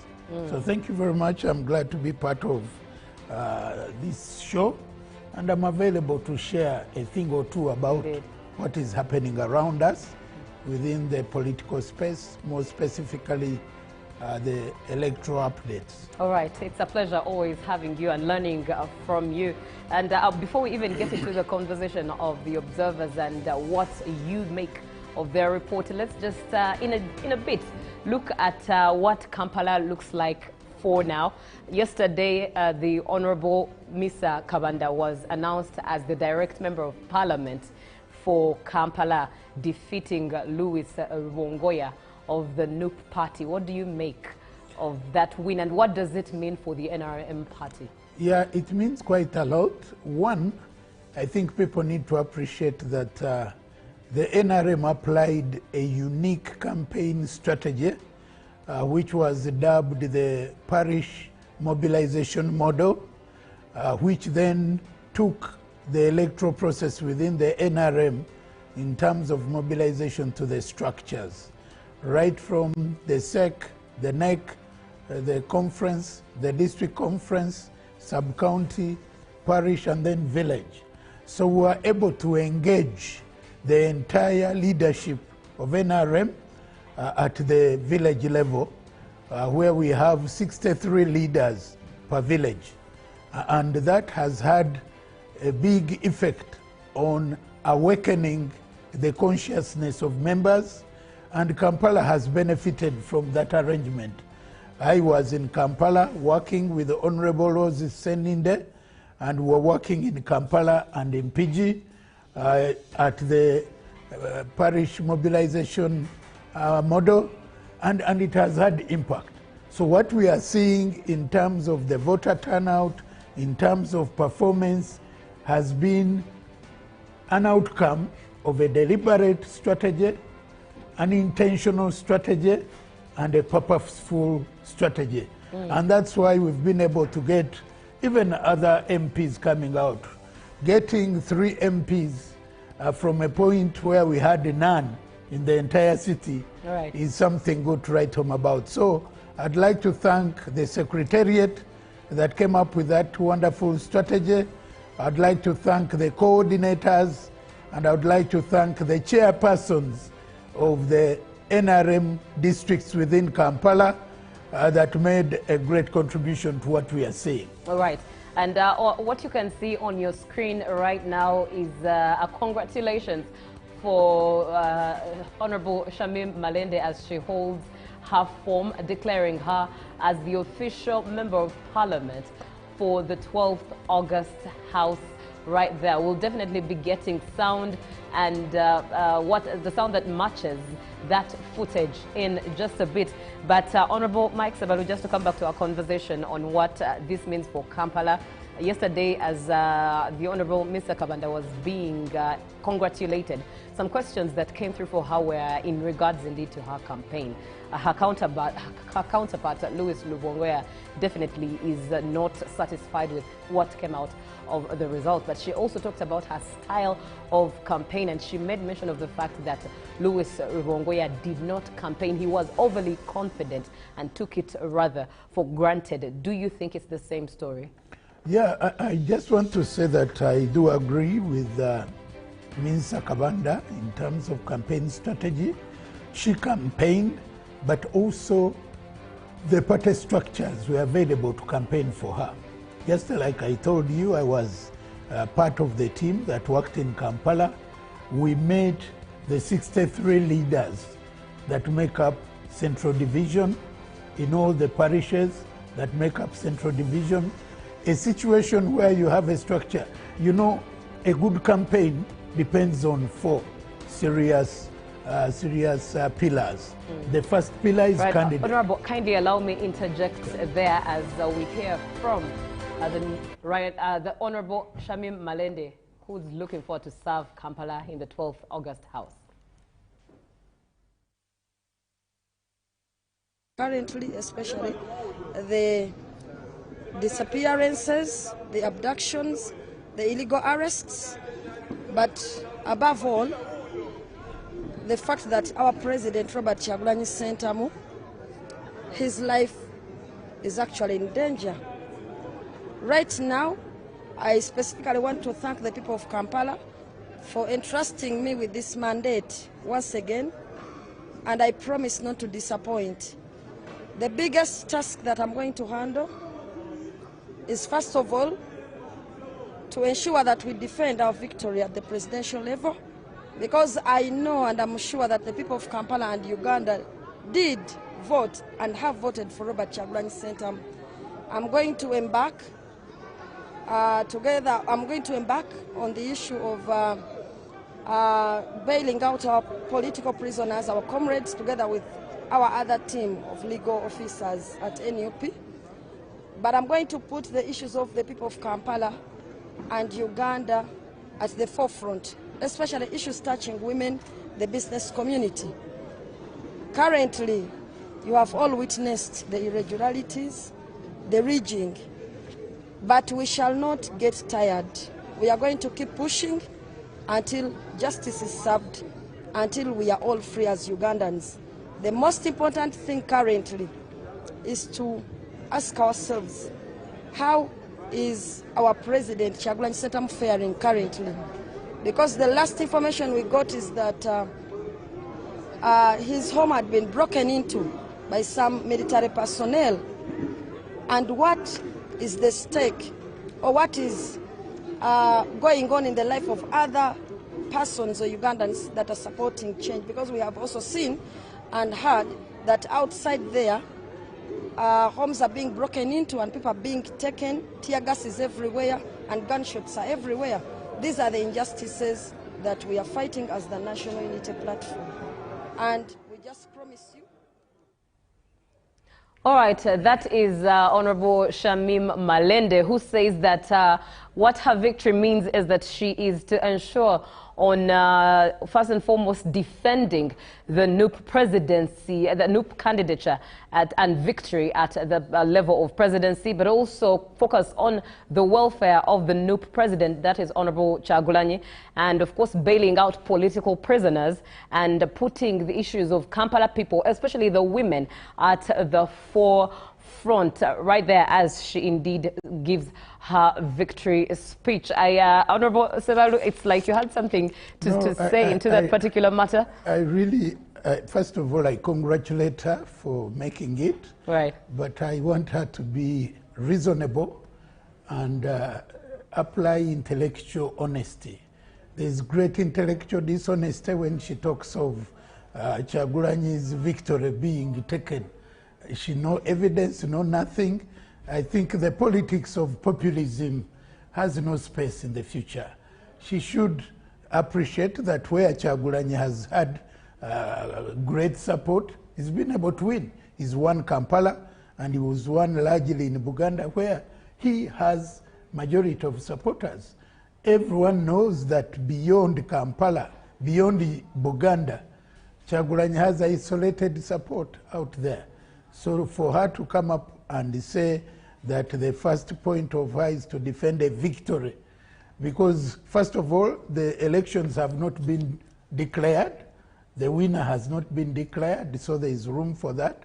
For someone to begin by saying that the victory is robbed is really being intellectually and ethically very dishonest. Yeah. Speaking of the politics of populism, as you've indeed rightfully identified it as, let's go back to the issue that you are completing of the campaign strategy of Honorable Mr. Kabanda. Yeah, Mr. Kabanda. Yeah, a good campaign. One, you must have a good candidate. And in Mr. Kabanda, we had a good candidate for Kampala Central. One, she's got a name visibility. She's got brand recognition. She's got brand visibility. She's got good image. She's got a good profile. So when you talk about Minsa in Kampala, it is synonymous with the Kampala. She's been in the politics of Kampala as a councillor at LC3, at LC5, and she is currently the minister in charge of Kampala. And she's been able to articulate the issues of Kampala. So for her to stand in Kampala Central, she was overqualified for Kampala Central. And when you talk about Lubongoya in Kampala Central, in the issues of Kampala Central, he's an alien. He's a stranger. He's not served in any position in Kampala politics. He's not been anything in Kampala politics. If anything, he got a lot of votes unexpectedly. Whatever he got to me was more than expected, given his profile within Kampala, his background within Kampala. He's a stranger, he's simply coming, and I think he benefited from the overall popularity of the umbrella. It was not about his qualities, it was more about the party. So for him to complain about Minsa is to be dishonest. So first, the candidate was more credible, was more compatible with the people of Kampala. Two, you talk about the message. She had a better message, a message that was informed by the overall mantra of the NRM message of protecting the gains. There are so many gains people in Kampala have been able to register, and that message connects with the people, resonates with the people, is relevant, is positive, is desirable, and is most welcome. So with that, she had a good message. Three, she had the structures. The NRM structures within Kampala Central were all activated to support her. She had people talk for her, you know, at the division level, at the sub-county level, at the parish level, and at the village level. And the NRM Secretariat sent a special team to Kampala, and Kampala Central was part of the beneficiary. I addressed a number of rallies in Kampala where she was not, in support of her, and many coordinators were available. So the structures are a big factor in any campaign, and a party without structures like NUPs cannot match, because there can be a lot of popularity and a lot of good messages, but the structures mean a lot. Then the party supported her. She had support. There was a budget to support her as a candidate of NRM, because NRM took responsibility to support its MPs. So there are those areas like agents, like some of the meetings, the party came in and gave her a helping hand. So with research, you wouldn't be surprised that he made it. On top of that, she had other structures. She has other networks within the city, because she's a city born, she's a city resident, and she's a big city stakeholder. All right, Honorable, let's look at the patterns now that you stated that way, in line with structures and strongholds. Let's look at the shifting patterns. 2021 was rather different. NUP was everywhere, almost everywhere. And in Kampala, of course, it's quite a surprise. Many indeed thought that Louis Rubongoya would take it because of the red and... AFP. I think the questions are similar. They rotate around his status. Mr. Kyagulanyi Ssentamu, as far as I'm informed, he's not under arrest. That is one statement I would like to make categorically clear. The deployment around his place, yes, it is visible, but we have deployed in all areas where our intelligence estimates give us a point to such areas as areas of interest, including places or precincts around Magere. First and foremost, would like to share with you that in some of those pockets, not necessarily at Magere, but in some areas nearby, you know that we had youths who became disorderly. We also have information that most of these are under incitement by specific political actors. So we are dominating as security all areas that are of specific security interest. So it should not surprise you when we have a pickup or two near the residence of Honorable Kyagulanyi. And we don't commit any offense when we deploy in Magere. We have the right to deploy anywhere. But what I would like to categorically make as a statement is he's not under arrest. Can I just ask, please do. If he's not under a house arrest, is he free to leave his compound? Has he moved? All right, in just a bit, that was from last night's report, but in just a bit we'll be at Lubowa. That was from earlier today, but later on in just a bit we are going to go to Lubowa with Jordan Lukoma, who is going to speak with Afande Rusoke and get clearer information and more information at that in regards to security, especially to the matters of Bobi Wine, his whereabouts and his welfare. So do stay tuned here on UBC TV as you follow all the updates. Right now in studio is Honorable Mike Sebalu, who is with me, and we're having a conversation chewing on elections as they come through, as the results come through, as the patterns are looking like, the statistics and the provisional results that we so far have, in just a few hours before 5, we shall have known. If anything, at 2 p.m., when Justice Simon Byabakama comes back, if anything, he could, probably might tell us and give us the final result of Uganda's constituency as to who is the next leader of Uganda's constituency 2026-2031. Julie F. Nataba here with you, and coming back to you, Honorable Mike Sebalu. Indeed, now I was asking you of the shifting patterns. Right now, what we've seen, 2021 was a wave. The name was a wave. Yeah, it was. And 2026, it's different. It's different. Where you expect NUP, you see NRM. NRM is actually making surprise wins in different areas. What do you have to say is an attribute to the patterns? Yeah, I think what we need to appreciate is that different political or electoral cycles are influenced by the factors pertaining on the ground at a given point in time. 2021, we had COVID, so there was quite a bit of surprise. Even the candidature of Honorable Kyagulanyi was a surprise in itself. There was no precedent, there was no nothing. He was a bit of a mystery. Right now, he's not a mystery anymore. He has been demystified. Now people know the quantity and the quality of candidate Kyagulanyi.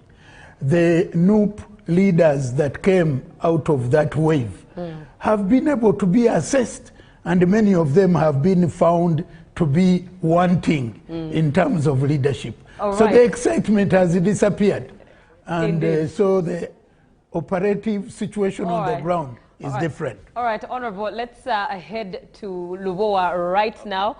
Pardon me, not Joan, but Jordan is on as he is. Yes, we thank you so much for watching UBC TV. We are still coming to you live from Lubowa, matching the Sabagabo at the National Tally Center, where the Electoral Commission is holding that tallying of presidential elections results as they flow in. We are already beyond 50% of the polling stations, and we are still waiting for more results. Now, we are going to have a chance to talk to the police spokesperson again. We have had a number of opportunities to talk to him. Afande Kitoma Rusoke, I beg your pardon. He's already with us here. And mainly, there are allegations that the president of the NUP, their candidate as well, Honorable Robert Kyagulanyi Ssentamu, has been arrested and is not at his home, and everyone close to him is not allowed to access his home, his contacts, or anything like that. We have an opportunity to talk to the police spokesperson, and we'll have that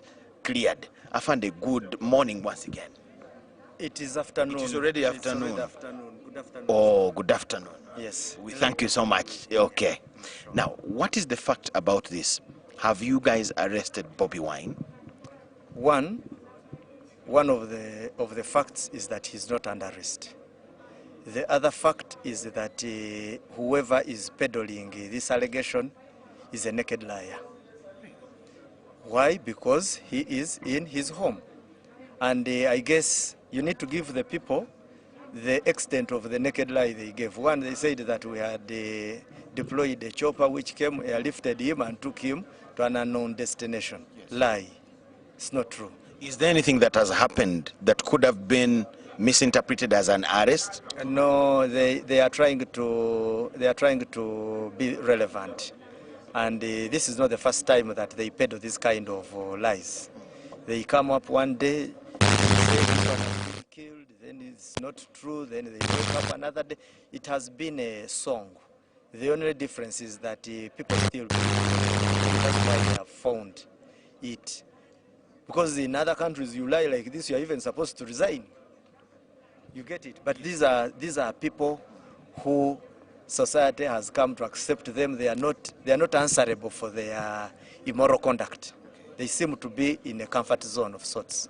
They say you have denied access of his close kind of relatives and party members and his officials. They cannot access him neither on phone nor you have even cordoned off his home. They are not allowed to enter.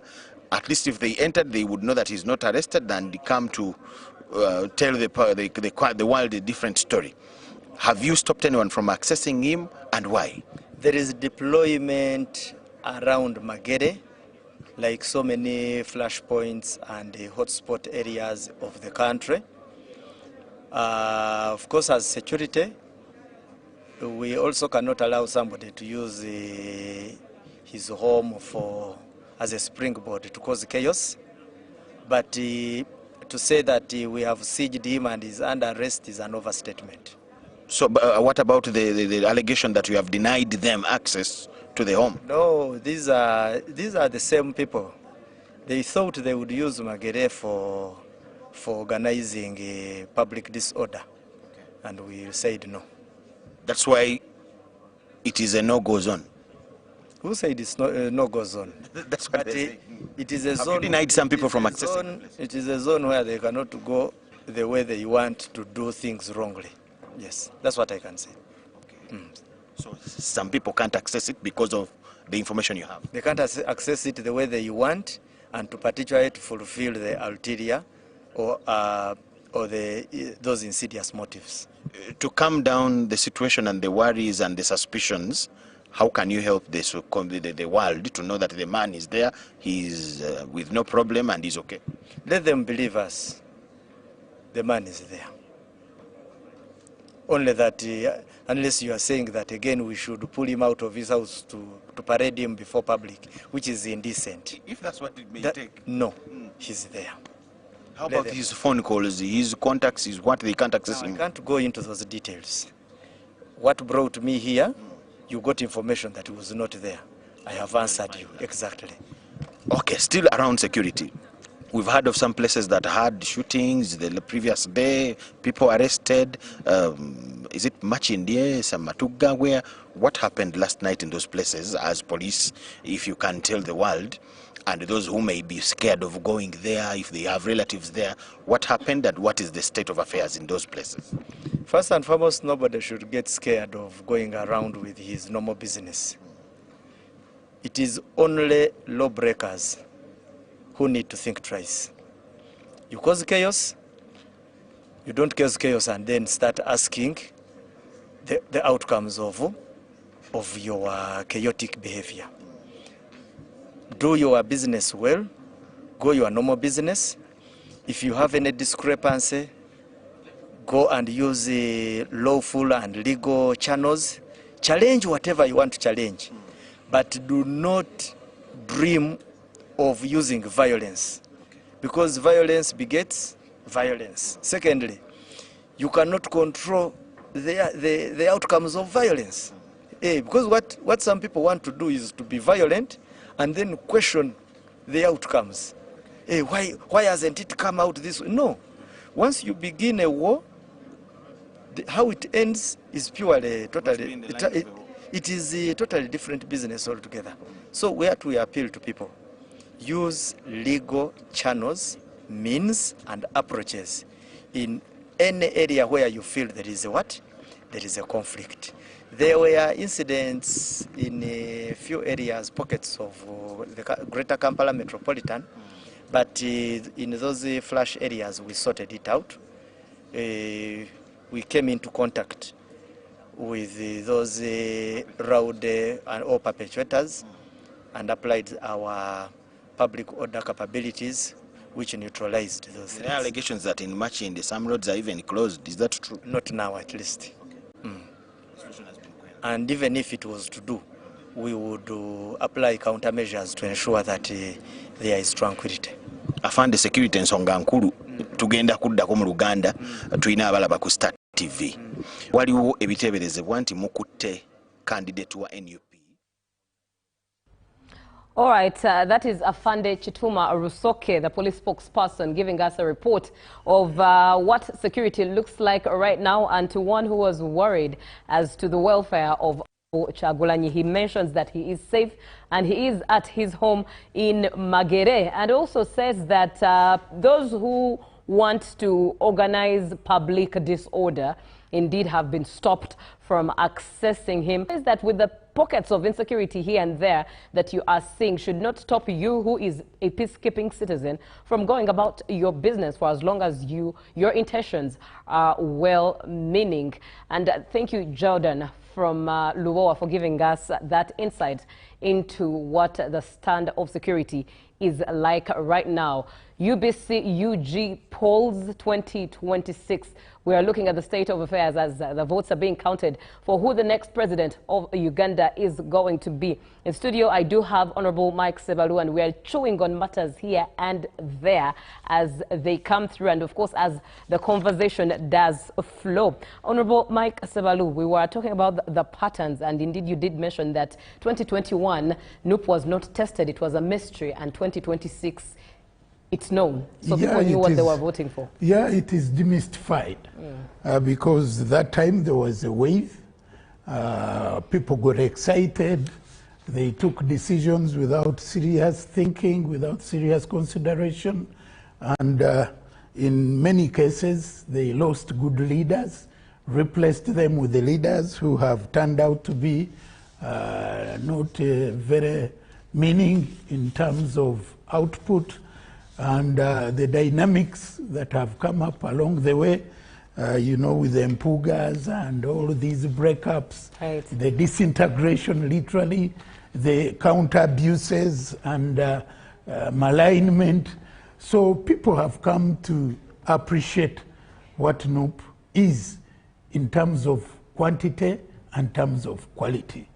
The kind of members that came to Parliament, some of them are yet to make their maiden speech, and yet they are campaigning for re-election.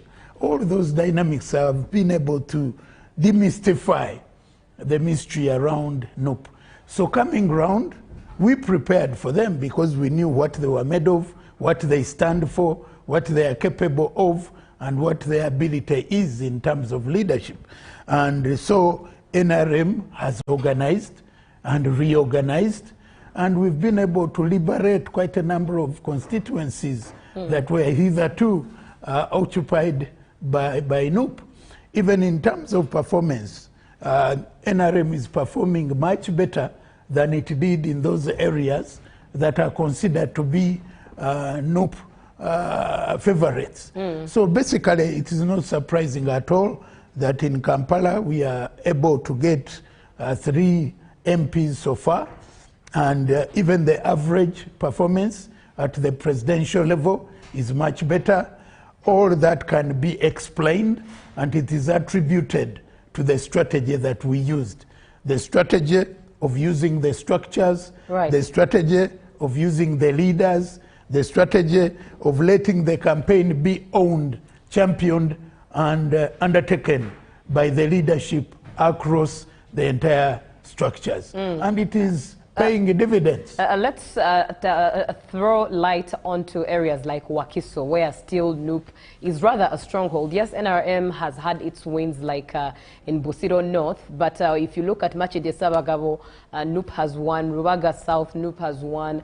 Busiro East, yes, where Honorable Medad was, which is where you were. Simply put it this way, in Wakiso, NUP had 100% win in the parliamentary race in 2021. As we speak, 3 constituencies have been recovered by NRM. That is Busiro North, Busiro South, and Entebbe municipality. Again, it confirms the narrative I'm giving you that we've demystified. And this is work in progress. We are going to liberate all of them. It is a question of time. Now, when we get to what is at the tally centers and what the candidates say is on ground, the stories seem to be different. It is stated for candidates, most of the candidates, that overnight a different statistic is displayed or is told, and by break of day it's a whole different shift of the paradigm. What do you have to say into this matter? Yeah, you know, we are dealing with competitors who are not ready for losses. When you go into any contestation, if you're a very objective person, you should be able to look at 2 possibilities, a win or a loss. And if you are that objective participant, you should be ready for either. But our colleagues are not ready for any. That's why even at the presidential level, you found that at one point there was a statement by the candidate that he will never participate in an electoral process that is managed by Justice Byabakama. That is on record. Another very prominent member of the same party, to be specific, Honorable Lutamaguzi, came up with even a wild statement where he did indicate that whoever ever participates in an electoral process presided over by Justice Byabakama would be the fool of the century. What was so interesting is that he was on the ballot and he lost miserably. You know, losing someone getting twice as many votes as you got. So with that background, it clearly shows that they entered the race well knowing that they would use anything to explain their loss. You remember at one point, mid-term of the electoral process, again a candidate came up with a statement to the effect that even if he won 90%, he would never be declared. Now those kind of statements clearly show that someone is preparing for their loss, preparing to give justification that they could only lose because the process is not fair. Otherwise, theirs is a win and only a win and a win and a win. Now that kind of mindset, that kind of attitude is not democratic. Because definitely even if you went into the mathematics, you know, as we speak, we have over 200 MPs. They hardly have 30 MPs on their name. We had candidates in all electoral areas. They had candidates they didn't have candidates in over 20 where our members came unopposed. Those are very early signals of a loss if you're talking about a national election. If you can pass with 20 constituencies almost without you having a candidate, that clearly shows that in that area you are simply on the basic minority. And those are scientific. That is evidence. It's not a dream, it's not a wish. Those are serious early signals of a loss. Right. So it is not surprising at all what is coming out, like Kampala. I'm not surprised that they are having majority because they have some good grounding in Kampala. But for NRM to have some 3 clearly shows the effort we've put in, and I would like to salute the Secretariat, Secretary General, Right Honorable Todong and your team, Madam Seninde, Mobilization Director, and the team. You've done a good job, and the leadership of Kampala, the chairpersons and the decks, you've done good, you've delivered. Even the average in terms of the presidential tally is much better than 2021. Right. On that note, I would like for us to actually look at the general overview of the results as they're coming through. But before that, would like to say thank you very much to Cafe Pub that is making sure that we are enjoying African coffee on set as we take on this marathon, bringing you updates and facts as they appear. Now, Honorable, looking at the general overview, 6th provisional results as they've been released so far. Of course, candidate Yoweri Museveni is in the lead with 7,643,778 votes. And then second to him is candidate Kyagulanyi, who is at 2,601,150 votes. But to add to that matter, some of the agents of all the candidates, some of the presidential candidates that have contested in this election cycle have been have made statements. As our field reporters at Lubowa have got to have conversations with them, and they've given comments such as the NPP's representative, that is Sharif Sentongo, the Secretary General of the NPP, says that the results do not match with the declaration forms on ground.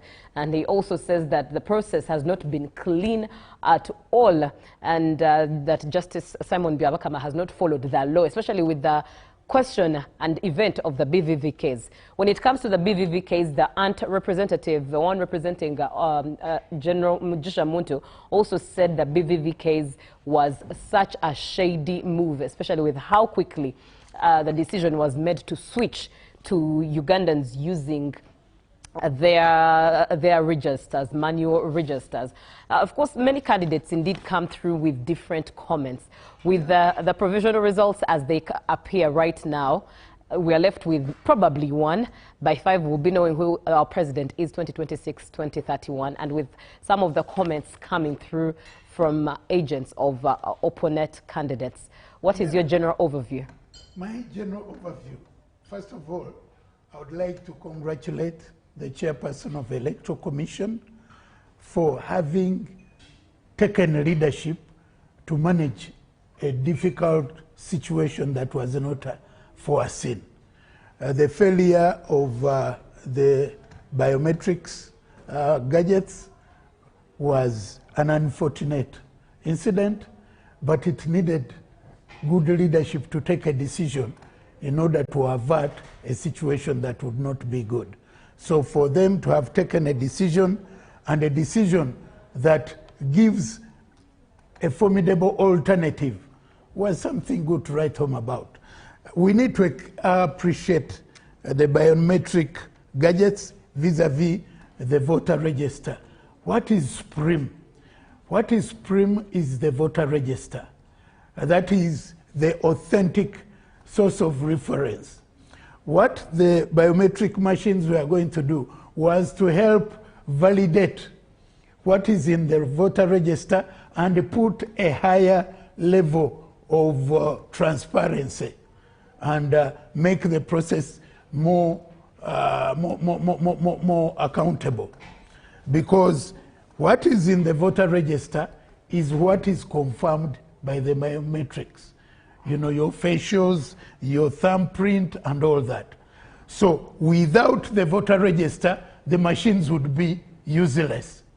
But with the voter register, you can still do a good job even when you don't have the machines. Although when you have the machine without the voter register, you wouldn't be able to do anything. So the voter register was a very fundamental reference point. So in a situation where the machines have failed and you don't have a fallback position, you could easily throw the country into anarchy, where then you have to postpone the electoral process, something that would be very risky. So the decision taken was a good decision. For me, I even want to say they took a little long to take that decision because it delayed to a bit of about 2-3 hours. That decision ought to have been taken even much earlier. So that is the explanation for that. The second aspect of those agents, like my brother Sentongo, who is at the Tale in Chigo, some of these political parties, I appreciate them. I don't want to appear like I'm undermining them. But I want to say the Peasants Party, I never saw any representative where I voted from. I hardly saw any representation anywhere in the country. And I think they are just represented at the national tally. So for them to come up with the generalities when they were not active across, because even in terms of engagement, in terms of the campaign, these are candidates who are there, we appreciate them, and they are given an opportunity to say something, but I want to say I take their points, but I don't take them seriously. All right. While you appreciate the Electoral Commission on the decisions made and how they are performing, the one representing candidate Muntu at the Tally Center made mention of the portals that are through which the results are being transferred. And he said that they are not user-friendly and they are a very huge indicator of a lot of the unfairness going on and the results mismatch going on right now between what is on ground and what the Tally Center is receiving. What would you have to speak into that, especially on the side of the Electoral Commission? First of all, I wouldn't want to go so deep because that is an allegation that I cannot verify. But my view is that the chairman has been sharing the details on the screens of the source of the overall pronouncements that he makes, and that is subject to engagement. And if they have any issue, I simply want them to take the rightful channels. I don't want to believe that the candidate, the agent of Mugisha Muntu, is contesting what they are having, because in many of the areas that I listened in, they returned 0. And whether that has been manipulated and changed, I'm not too sure. But if they have evidence that the system is defective, let them point it out. I think the Electoral Commission was very clear in saying that they are making pronouncements and allowing opportunity, the details to be shared on the screens so that people can get, if someone has evidence, then it is good to bring that evidence against what they think has been pronounced in error or by intentional kind of misrepresentation. That is the best I can say. Very profound at that, especially in regards to speaking with evidence as opposed to misrepresentation, just in case. You are watching UBC TV, and UBC Uganda goes to the polls. We are getting all the updates as they come through. And of course, as every Ugandan, we are eagerly waiting for the official announcement to know who the next president of Uganda is. Justice Simon Byabakama did mention that at 2 p.m. he will be back with either the provisional results or the final result of announcing who the next president of Uganda shall be. Generally, by 5 p.m., you will already know who your president is, 2026 into 2031. A special, indeed, vote of thanks to Cafe Pap, who are sponsoring our meals here on set. And that is Cafe Pap, Parliamentary Avenue and Ntinda Shell. You can get in touch with them via the number 0759430720. That is the one at Parliamentary Avenue. And Shell Ntinda, it's 0706058463. Now, an update coming through is Honorable Mary Paula Turiakayo has been announced winner for Woman MP Rukunjiri District. And indeed, definitely her congratulations go through as well for her. As they come through, we'll be giving them to you. Now, looking at the provisional results, the 6th provisional results that were announced about 10-something minutes a.m. in the morning by Justice Simon Byabakama. In case you missed them, let me just share with them, share them with you so that you are right on board. Bulira Frank stands at 44,322 votes with 0.42%, and Robert Kasivante stands at 32,224 votes. That is at 0.30%. Robert Chagulanyi stands at 2,601,150. That is at 24.46%. And Mabirizi stands at 22,274, pardon me. Mabirizi stands at 22,274, and that is at 0.21%. Candidate Muntu stands at 57,019, and that is at 0.54%. Candidate Munyagwa stands at 30,509, and that is at 0.29%. Candidate Nandala stands at 202,802 votes, and that is at 1.91%. Now, on the screen, we can see Jordan, who is at Luboa at the National Tally Center, and he is with Honorable Dombo to have a conversation with him as well. Let's take a listen as to what they have to say.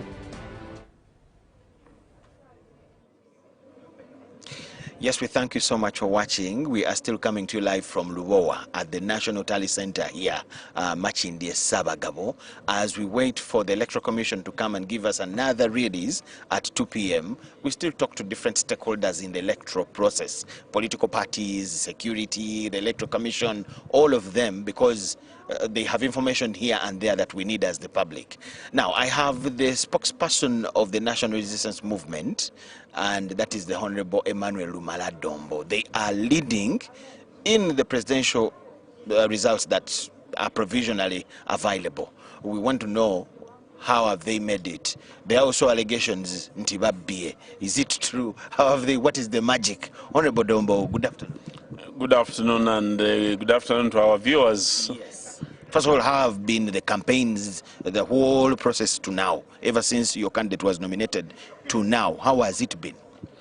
From the time of nomination, we have run a very serene process with our candidate observing all the agreed SOPs of the law, of the guidelines, and of the dates of the rallies that were agreed by the Electoral Commission. We only had the challenge in the Ango sub-region, where we had to omit 2 rallies, the one of Kole district and the other of Lira district, because of unscheduled or scheduled state duties that were more important than the campaigns, and where the candidate had to go and attend to them. But we had to make up towards the end of the elections, and we moved in all scheduled rallies, including other meetings that were also agreed with the Electoral Commission as a process. So the campaigns has been very serene, very good, and the public has been very enthusiastic, coming to our rallies in big numbers, and at times members of the opposition, or those who don't support us, would allege that we are using school children, but school children don't vote. If the accusation was that we are using AI on the rallies, that we are using school children, how about the voting, which was witnessed by the agents of every candidate? So we have been able to deliver a victory, which is about to be announced by the Electoral Commission, but it took a number of things. The first one, the message of the president in the manifesto. It was a consistent message from the first rally to the last rally. He could only change it by different examples given or by changing the names of the areas where we were. But the message was one, the 7 matofalis contributed by NRM and His Excellency the President to the government or to the Ugandans, and those were consistent. The second one was the organization of the campaign. Previously, we used to have a national task force. This time, the Central Executive Committee served as the Central Campaign Task Force for the campaigns. And the Secretariat served as the operational level in order to ensure that the facilities, the resources, the materials are transmitted to the party structures, and the party members and leaders took over leadership of the campaigns. And then finally, vote protection was ably done and provided for by the party. They selected very good vote protectors. They were trained. They retrieved all our declaration forms. And I'm very sure, even if anybody chose to contest the victory, we are very ready with the answers. Okay. So, the performance you had in 2021 is not as good as what we are seeing currently. Did you have some mistakes in what you have listed, 2021, that you went ahead and corrected all that you didn't do right in 2021 in order to have a better result now? In 2021, there was a pandemic. We did not have open campaigns. the president only addressed, or our candidate only addressed leaders, some of whom did not even transmit the message to the voters, because they had either to rely on mass media, because themselves they were under pandemic and shut it down.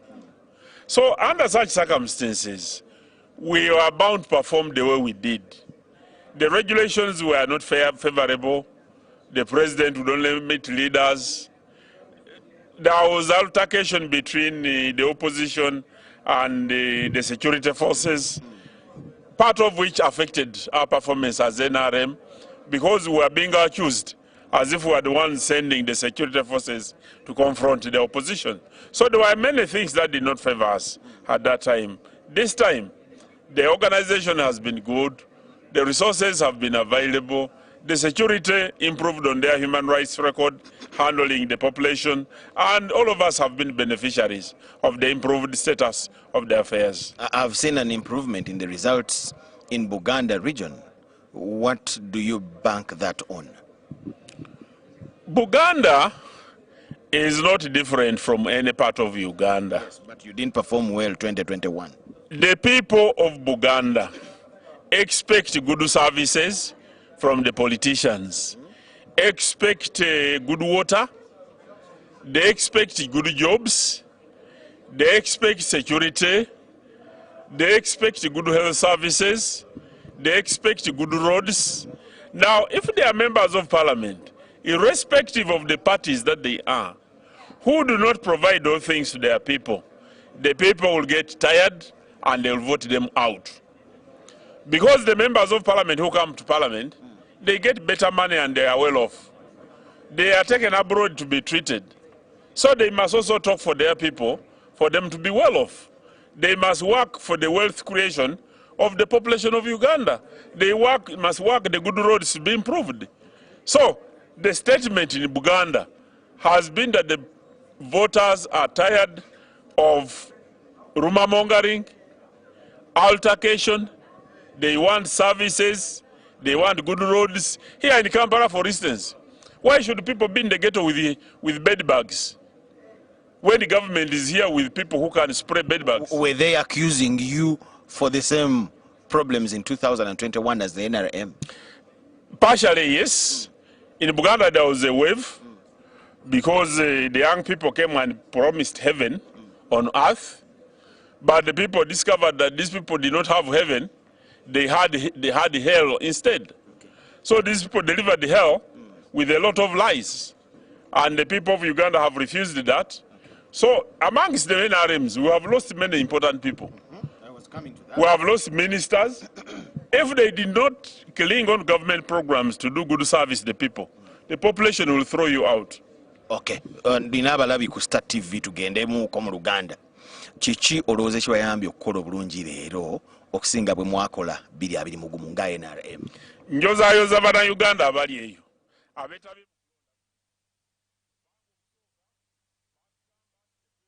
All right, welcome back from that interview of being sold hell or heaven.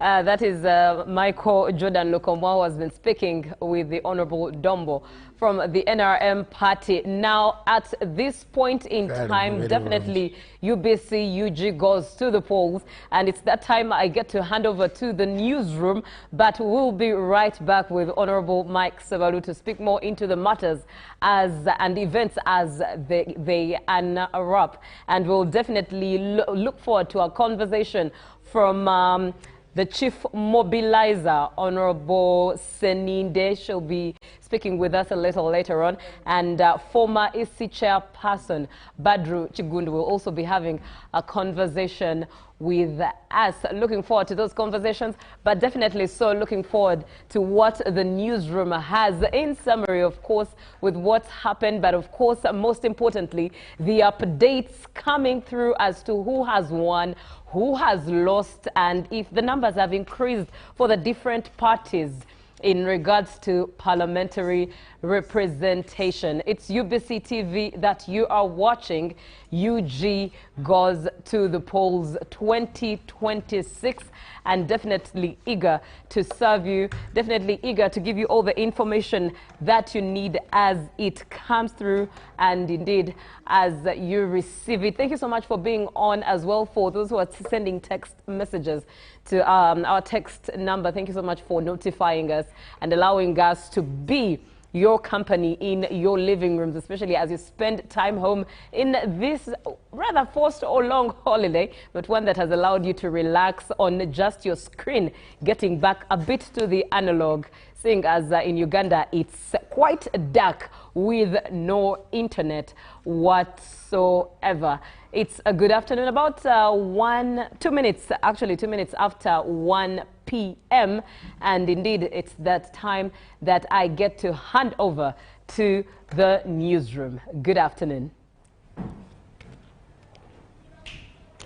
Indeed, indeed. It is a wonderful afternoon right here at Broadcast House on Nile Avenue. And thank you so much for taking us through the morning session. Right. And thank you so much for the updates. And indeed, we have a lot in store for you, Uganda. Today is the final day. I would say, should we call it Judgment Day? But today is the final day when Uganda will be announcing the head of state or new head of state for the next 5 years. I'm Lorraine Masika Kazimoto, and of course I will be joined with my colleague Edward Kijanangoma Rukidi. He will be joining me later on in just a few, actually. Now, we have a lot in store for you when it comes to the updates of the presidential polls that happened on Thursday. Thursday, the 15th of January, Uganda took to the polls to elect or to vote for their presidential, the new president from 2026 to 2031. And from what we're looking at from the EC, the latest updates from the Electoral Commission, President Yoweri Museveni has taken a commanding lead in the Thursday's presidential elections, well ahead of his main challenger, Robert Kyagulanyi of the National Unity Platform. Now, Museveni dominates with 71% of the votes as EC tallies 93% of the polling stations. Robert Kyagulanyi is in a distant second with 24.46% of the total results as so far released. Let's show you an update on that.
Heads of delegations that are here, the representatives and agents of presidential candidates, representatives of political parties, heads of missions that are observing these elections, members of the press, ladies and gentlemen, Lord Chairperson of the Electoral Commission, you're welcome, and I would like to take this opportunity to hand over to you to address the nation,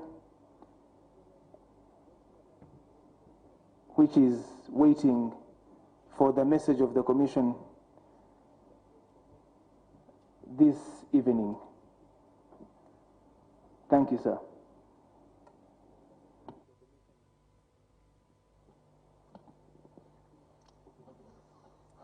Thank you, and good evening, our distinguished guests who are here, and the fellow Ugandans who are watching us on the various TV channels. We are here once again to update you on the current status regarding the provisional results of the presidential elections that took place yesterday. Now, this session is the 5th we are making since yesterday in releasing the provisional results. Registered voters remain 21,649,067. The total number of polling stations, 50,739. Total number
All right, that you saw on your screen. We do apologize. That was the EC chairman's update for yesterday, but we will be bringing you the EC chairman, Justice Simon Byabakama's update on the presidential race. We'll be bringing you that footage and that update throughout in this particular hour.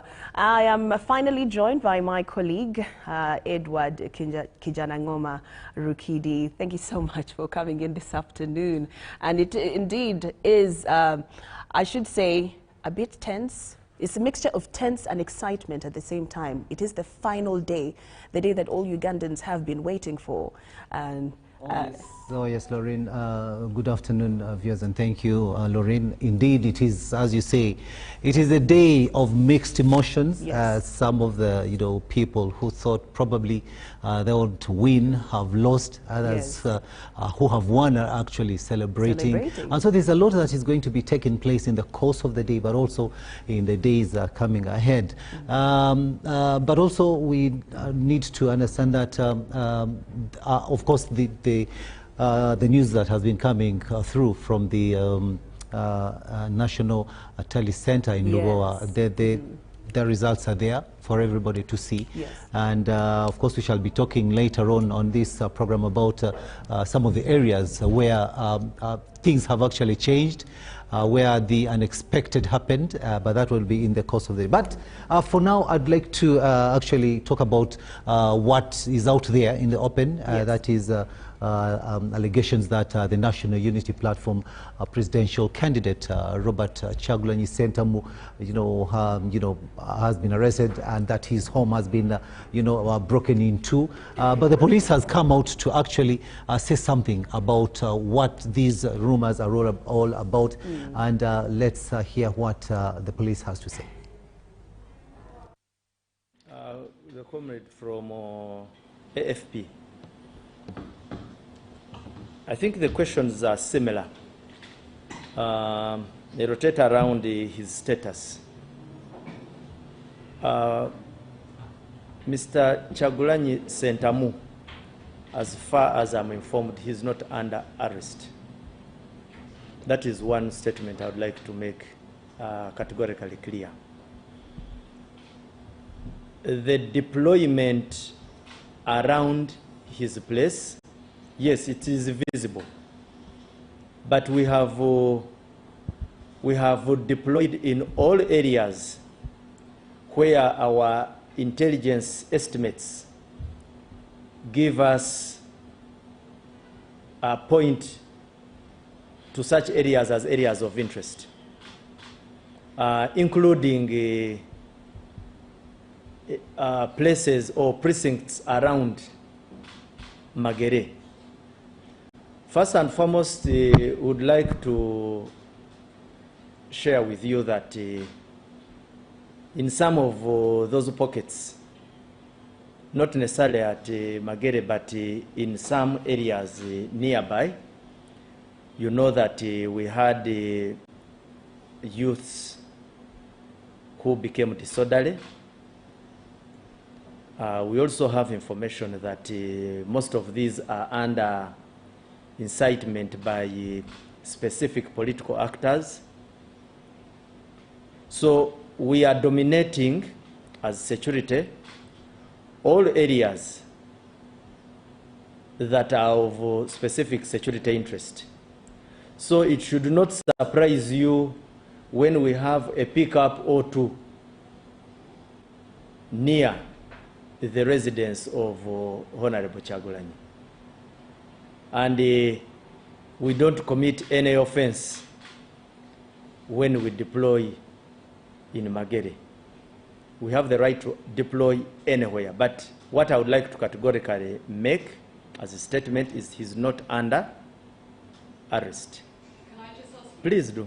If he's not under a house arrest, is he free to leave his compound? Has he moved and he has been denied to move? He's been denied to move. I'm not aware. So he is free to leave his compound when and... At least I am not aware that he has been denied an opportunity to move. And I don't know when that opportunity was denied to him. Because the last time I saw him move, that was the time when he was going to cast his vote. So, like I've said, that if any information particularly comes to my attention that he's particularly restricted, then we shall tell you and we shall share with you the reasons as to why. I find that you want to clearly state it here in the media that Kyagulanyi is free to move and free to get out of his home and go. That information can be passed out. I have said I have no information to the effect that Kyagulanyi is under arrest. So pick it from there. Let me hope we are together on that. The allegations that his guard was shot and killed, I don't know where you picked that from.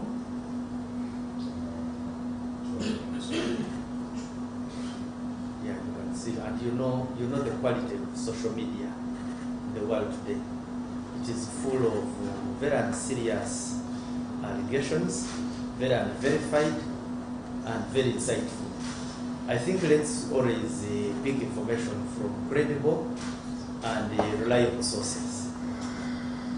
Because what we know is that most media spaces, especially social media, the diaspora, are simply trying to create that kind of insightful picture. So that allegation cannot be true. Yes. As to whether public can access him, First and foremost, like we have told you, we have controlled access in areas we feel are security hotspots. We have not necessarily denied people from accessing him, but we can also not tolerate instances where people use his premises to gather and cause unnecessary violence or incite violence. So we cannot allow an environment to be used as a springboard for chaos. Yes, police spokesperson Chituma Rusoke giving you an update on security and more so making a clarification on the alleged arrest of Robert Kyagulanyi Ssentamu, the presidential candidate for the National Unity Platform. Now, I want to take you back to the Electoral Commission chairperson update on the presidential race as it stands, as per this morning. Remember, the Electoral Commission gives an update on how the race is going every after 3, 4 hours, and we're expecting another update at around 2 p.m. But I take you to the update that happened earlier on today morning. Today or this morning, would like to release further provisional results of the presidential elections as we stand at this hour. The total number of registered voters remain 21,649,067. The total number of polling stations are 50,739. As we talk now, the total number of police stations from which we have obtained the results are 47,499, representing 93.61% of the total number of polling stations across the country. The performance per candidate is as follows. Bulira Frank Kabinga, 44,328, representing 0.42% of the valid votes cast for the candidates. Kasivante Robert, 32,224, representing 0.30% of the valid votes cast. Kyagulanyi Ssentamu Robert, 2,601,150. Mabirizi Joseph, 22,274, representing 0.21%. Sorry, in the case of Kyagulanyi, I beg your pardon, that tally represents 24.46%. 24.46% for Kyagulanyi, who has 2,601,150. Mugisha Gregory Muntu Oyera, 57,019, that is 57,019, representing 0.454 of the valid votes cast. Munyagwa Mubarak Serunga, 30,509 votes, representing 0.29% of the valid votes cast. Nandala Mafabi James Nathan, 202,802, representing 1.91% of the valid votes cast. for the candidates. Yoweri Tuhaburwa Kaguta Museveni, 7,643,778 votes, representing 71.88% of the valid votes cast. The valid votes in total for all the candidates are 10,634,084. Invalid votes 264,015, 264,015, representing 2.42% of the total votes cast. The total votes altogether 10,898,099, representing 50.34% of registered voters. Spoiled votes 38,223. This is the current update.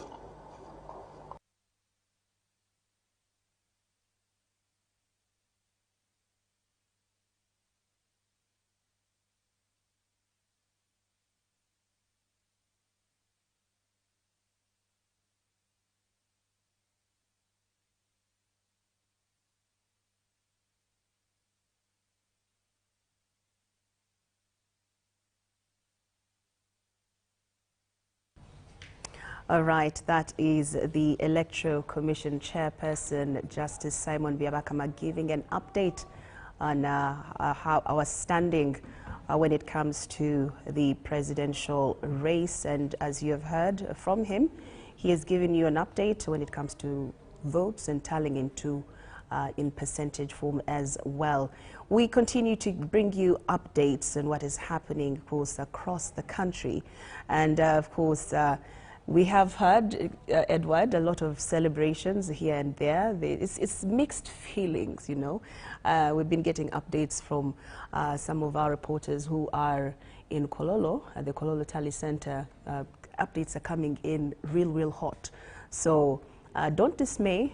We still have a few more hours to go. And yes, indeed, we still have about 3 hours to go until the president is finally announced. And you did correctly, as you've put it, celebrations going on in different places across the country because some people have already known their fate. Those who have won are actually celebrating, and you know, the returning officers continue to announce winners of the directly elected members of parliament and district women representatives. And the thing, Laureen, is that several long-serving members of parliament have actually lost their seats, and this is a clear wave of closely contested parliamentary seats in as far as voter delivery is concerned, and this is a surprise. But you know, candidates of the National Resistance Movement, several of them have actually registered significant gains, defeating incumbents. If you allow me, I could read some of these people that have really, you know, made it. We have the latest updates regarding the parliamentary representatives. We have to ACJ Stephen of the NRM, who has won the Buyaga East, while Dennis Namara, who also of the NRM, has you know, taken Buyaga West seat, with Naziwa Margaret, also of the NRM, winning Kagadi Women Member of Parliament seat. Meanwhile, Matia Kaseija of NRM is retaining his seat. Then we have Buyanja County in Kibale District, Dr. Emily Kuginza, NRM, who has won Buyaga East. Nabaduka Annette, who is an independent Kibale Woman Member of Parliament. Premier Robina Nabanja, retaining the Kakumiro Woman Member of Parliament seat. Then Professor Lubega George, NRM, Bugangezi South, Onesmus Twin Namasko, NRM, who has actually bounced back for Bugangezi East. We have Lydia Wanyuto, who has bounced back for the Mbale Woman Member of Parliament. The Dr. Crispus Kionga, NRM, bounces back for Bukonzo West. Kasese District gets 5 NRM members of parliament. And this one, Lorraine, we shall really be talking about it in the course of this broadcast, because formally, if you remember, Kasese, blue and opposition, 100%. But today, when this is happening, this is it's now yellow. This is big news. So this is big celebration for the NRM party. Exactly, and of course we're talking about celebrations here. Yes. 5 MPs, yes, all NRM. It is something people are going to celebrate. Then also we have all FDC MPs have lost in Kasese district, as we've just been talking with my colleague here. Then we have, of course, that means candidate Museveni has taken Kasese. NRM has taken Kasese. Then we have Dr. Rude Amande, who has won Bukonzo East seat. Kambale Ferigo retains Kasese municipality seat. Itungu Sara has won a Kasese district woman seat, and Kitenywa Sowedi has won Usongora North. Other people we can talk about are Professor Ephraim Kamutu, who has taken Shema South, and also he is NRM. We have NRM, and we have Dixon Kateshumwa, NRM, who wins the Shema municipality. Then we have Kahindo Tafide, NRM, who has taken Ruhinda Central, and Dr. Elioda Tumwesije, also NRM, taking Shema North, and Amelia Chambade has bounced back Mawokota North. So those are some of the the winners, and definitely they must be celebrating. Should we also talk about the people who have lost? Let's look at that one first.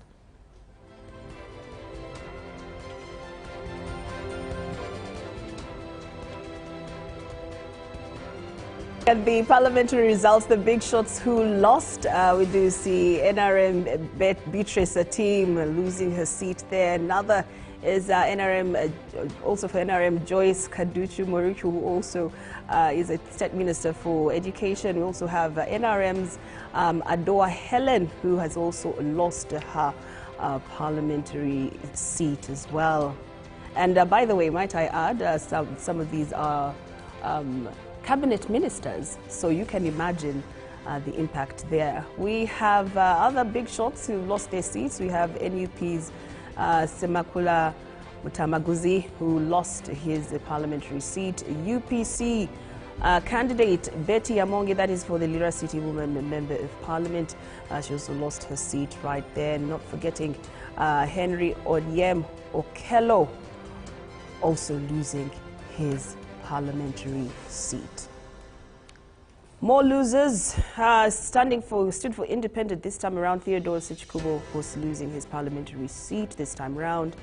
I also have another independent candidate, Medad Segona, also losing his parliamentary seat. PFF's Semunju Nganda also losing his seat to a one George Musisi, that is for the Chira municipality. More big shots. David Bahati for NRM lost his seat, his parliamentary seat. Independent Mwanga Chivumbi also losing his parliamentary seat. And also still more parliamentary elections results coming through. Matthias Mpuga for the DF party losing his parliamentary seat as well.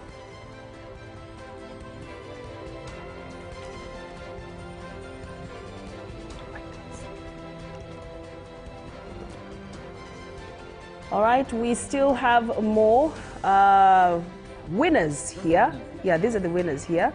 We see Lydia Wanyoto taking on the woman MP seat for Mbale City under the NRM ticket, winning that seat right there. We also have another winner, Ismail Lubega for Kakuto County under the NRM ticket, also winning that particular seat. And of course, Minsa Kabanda taking on Kampala Central under the NRM ticket. Still more, Rwanda West, Bruce Balaba under the NRM ticket is emerged winner. And looking at the woman MP seat for Rwanda, we do see Evelyn Ninsima under the NRM ticket emerging as winner. For Kazo woman MP seat, Molly Kamukama has emerged winner. For former Minister Molly Kamukama has emerged winner for under the NRM ticket. Now, we see Jim Muhwezi coming in and winning this particular seat under the NRM ticket, that is for Rujumbura County. Asha Mafabi, Sironko woman, Member of Parliament under the NRM ticket, has also emerged winner. And then we also have Emmanuel Magola, that is for Busiro East, an independent taking on that mantle to represent the people of Busiro East.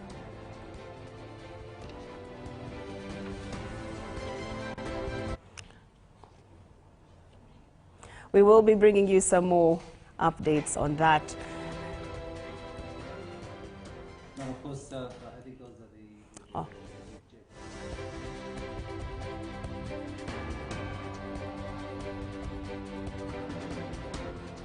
71,000, 214 villages. But so far, as we had, if that is the total number of polling stations in the country, and so far we have about 90, slightly more than 90% of polling stations, all of them having brought in their results. Then that means we are almost done.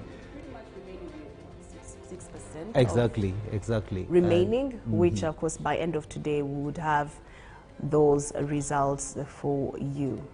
So as we continue to bring you updates, just on standby, just to let you know that Jordan Lukomwa is at the EC Tally Center in Lubowa, and he is on standby, ready to give us a brief and also an interview with the Deputy Speaker of Parliament, that is Thomas Tayebwa. He will be to him briefly today. So as usual, we will be bringing you more updates, and also not forgetting our team that is in Kololo.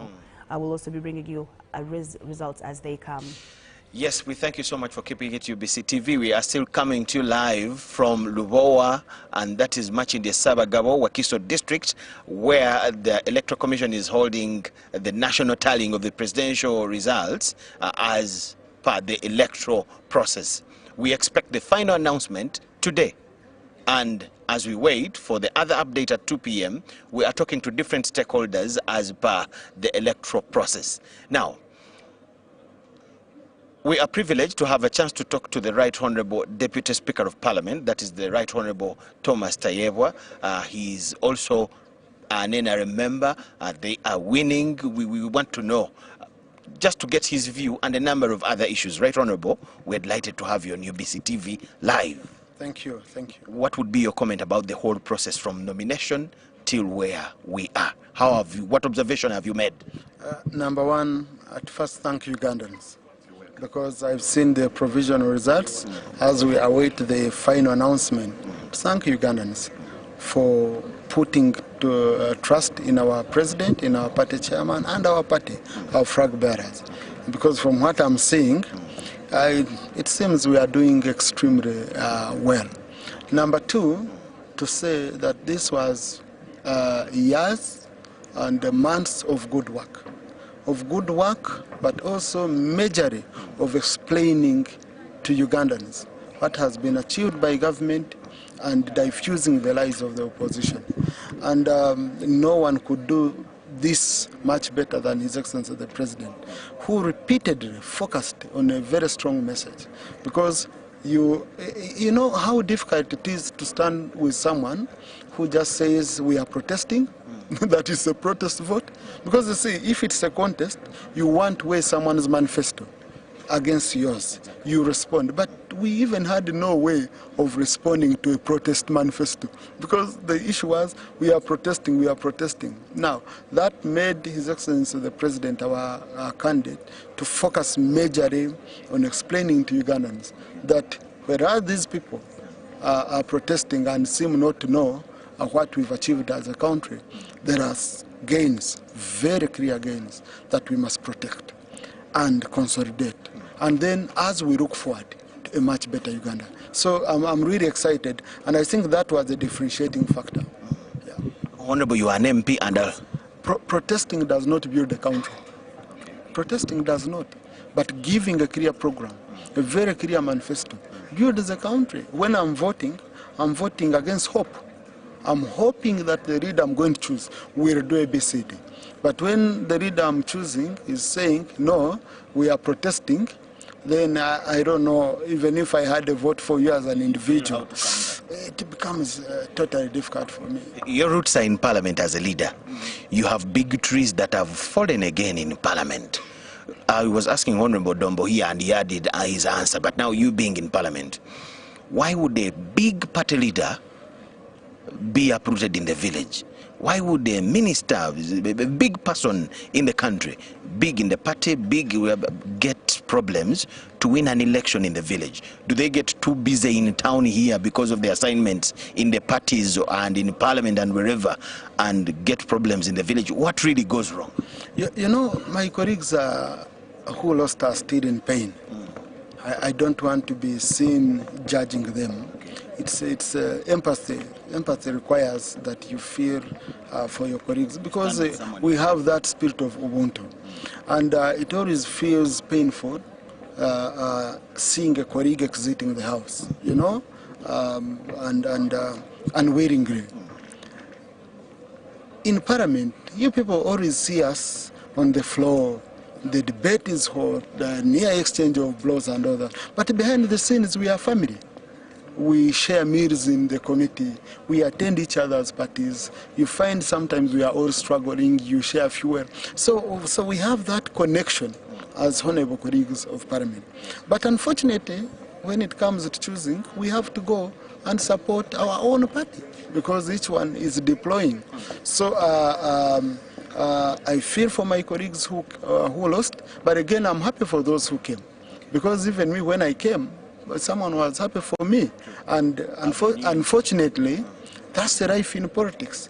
We transition like that. So and in Parliament, I don't want us to have MPs and then MPs. I want everyone matters, because each one has one vote. Each one passed through the same furnace to enter that house. So me, that business of big names, big what, no, whoever lost, you know, it's an MP, and whoever comes in is an MP. And that's where we get it wrong. We even make some of the new MPs lose confidence, okay? And we also had the habit where you find you're chairing a session, like a senior MP wants to stand up and grab the microphone without even catching your eye as a presiding officer. But then you have this MP who has been standing up several times, who is new, whose voice has not been heard, but is also representing their constituency. So I think we've been trying to have that balancing act, saying, no, we must listen to each and every one of the MPs. On why we lose, it depends on several factors, okay? But I would focus on why NRM has made a one, without judging individual MPs. Number one, you will not tell us why the party has lost in some constituencies? Because of the message we have been putting out consistently. A message that is focused on serving mass population, not a few privileged individuals. A message of hope, and also the structure of the party being able to come in and support these members. And also our presidential candidate. I mean, our presidential candidate, associating with him, is a ticket in many cases. Is a direct ticket to Parliament, because he's so much loved by the people. So those who were able to do that managed to achieve more. And then why we lost some of the constituencies, yes, you have in areas where we are disconnected. But then you also have some of the constituents, and I want to be as honest as possible, who might not know what they want, but they are very clear on what they don't want. Someone can come and say, I don't want NRM, if you associate with NRM. But when you ask him, what do you want? Okay? He says, for example, he says, I will vote Kyagulanyi. You say, why? Unemployment. He says, so will Kyagulanyi give unemployment? He says, when he came here in our area, he said, when we vote him, we shall have jobs. He said, but how? will he create jobs? Where will he get the money to facilitate the programs? Someone says, I don't want to know about that. Naendo uza, when chuka, some new opportunities might come. So you have that kind of those kind of, allow me and then we also have opposition members whom you must give their flowers, who have put in a lot of effort. Yes. Yeah, a lot of effort. Honorable, allow me to take you to Parliament a little, because that's where you... And then maybe I forgot divisions in our party. Okay. Like, for example, we lost many seats in Busoga because of the infighting. In fact, to me, the biggest threat to NRM, is not NRM. But it's not opposition, it is NRM. The day we have unity, we shall be doing extremely well. As you can see, the biggest threat to opposition is opposition, because I'm sure Mukuru Kyagulanyi was interested more in the loss of Semuju, in the loss of Mpuga, in the loss of Segona, than even winning the presidency. Really? Than even winning the president, I'm sure, because I could see the kind of effort they were putting in, and you say, wow, and you see the celebration they were having when they say Basarira, you say, wow. So these are your MPs who are in opposition, whom we should be bringing together to strengthen the opposition. But you can see you're preoccupied by ensuring they get out. You don't care. So the divisions are there in the NRM and in the opposition? Of course. And really, it surprises me. But as somebody who presides over the House and sessions, give us an ideal picture. What do you think it is like when you have lost? You will not delete out the element of seniority. Debate without these senior people. You have new entrants. Yes, they are MPs, but new entrants, junior men and women who have just come, some from the district, some from other employment sectors. They are now MPs. You have a serious bill. How do you imagine this to happen? You know, we always strike a balance, by the way. A very good example. Even on the NRM side, there are now so many juniors. Yes, very many juniors. But I can give you examples. Like in Akash Sekenos, we have brought a professor. We have brought a professor whom I know, Professor Wilbur, whom I know is going to do a very great job. A person like Eliab Natuinda, who has replaced Honorable Bahati, is a serious lawyer who has come in. So he will add on what he can add on. A person like George Musisi, by the way, who has replaced Honorable Semuju, is one of, I am sure he is going to be an astute debater. Because I followed him. NRM, you can believe it. Yes. I like giving people a chance. I don't like writing off people, because if it was like that, I wouldn't be in my position. Where I came, I had no political godfathers. Someone gave me a chance, so it would be bad for me not to give a chance to others. So, it is true. There are seniors whom we've been running to, especially for mentorship, and also even me as a deputy speaker, I can tell you. Like the Honorable Katuntu Abudu is an encyclopedia of rules of procedure. So when I'm stuck, I would quickly signal to him. And sometimes I'm on the fly, say, Honorable Katuntu, what do you say about this? Because I need his guidance. I remember there is a honorable lady who got a hard time on the floor. And she struggled and she had lost all hope. What did I do? I got the Honorable Cecilia Ogwar. I called her to my office. I called this new legislator. I said, I hand over this young legislator to you for mentorship and guidance. And she did a fantastic job. Within 2 weeks, the same MP came on the floor and was totally different. So seniority is very, very important. And I think the leadership of Parliament that will come next, because I'm a candidate for the position of Deputy Speaker, I'll be offering myself, but I still wait for colleagues to confirm me. I think we need to look at how we can tap into the experience of these senior legislators and how we can utilize them to mentor the new colleagues. On top of the senior colleagues who are still in, we still have many seniors. We have the Jacob Bosses, now Nobert Mao is a senior, he has come. Lydia Wanyoto is a senior legislator. he has come. So to me, we don't have a shortage. We shall strike a balance. Honorable, I shouldn't forget this. You are among the unopposed MPs. Personally, how did you manage to score this? Some people are insinuating malpractice, fraud. I have an opportunity to talk to one of you. How did you manage to pull it off as an opposed MP? Number one, 2016 I was unopposed. This is the second time. I don't know why it surprises people.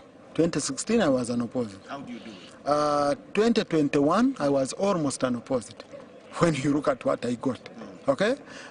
2026 I'm unopposed. And how do I do it? Exactly. I always have competition in the NRM primaries. And then after the NRM primaries, we always sit as colleagues of the same house. And we talk to each other. And I promise to adopt the programs of my colleagues.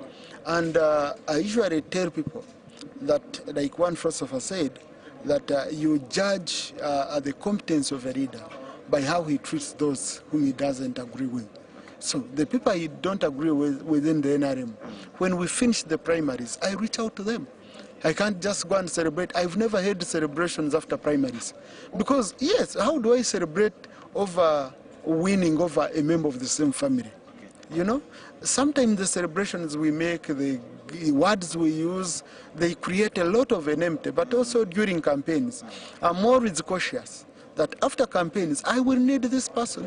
So I'm always very, very civil. So you put up kind of yes, I don't have... You know things people insinuate. I don't think I can win by abusing someone. I don't believe in that. I cannot win by abusing someone. People insinuate a lot of things. I'm what they say. Hey, I lead day. Yes, I think we need to go back and reflect on this as politicians. The trust we've had with people is dwindling. People think everything is transactional. People don't think you can genuinely have a friend or you can genuinely talk to people. They think it is kitu kidogo or is underground and all that. I think that's what we have to work on and reduce how much money we are putting in politics and promote more peace. And the Right Honourable Speaker is telling me to tell you that it's time for lunch. That's my boss. She has summoned me. For lunch. I don't know why she said lunch. She should have said hurry for a meeting. All of the best, Right Honourable. That's the Right Honourable Thomas Tayebwa, Deputy Speaker of Parliament, and we are going to have a word also with the Chief Mobilizer of the National Resistance Movement, my brother Timothy Nyangweso here, is going to talk to her. To you, boss. Thank you very much, and we are really grateful that we'll have this opportunity to be able to address the Honorable Rosemary Seninde, who has been doctor, who has been behind the engine of making sure everything goes well. Director of Mobilization at the NRM Secretariat. Happy New Year, Honorable. Happy New Year to you, Ugandans, my fellow friends, brothers and sisters. I congratulate Uganda. I congratulate His Excellency the President and Mama Janet Kataha Museveni upon this wonderful and great success. And the NRM family, congratulations. Is this the fruit you expected after all the hard work you have put in for almost 3 months? First and foremost, I want to thank His Almighty God, because to be honest, much as we have put in a lot of effort, we cannot claim it without God's grace. So God has given us the grace to win this election. He has given us the wisdom. He has given us the energy. He has given our candidates the energy to traverse the whole country. Now, I want to thank the people of Uganda for accepting our message, because I want to say that for one to win an election, or for us as a party to win an election, we had to look at 4 major things. One of them is the issue of the candidate. Ladies and gentlemen, we were lucky that we had a sellable candidate. Our candidate was a quality candidate, if I can say.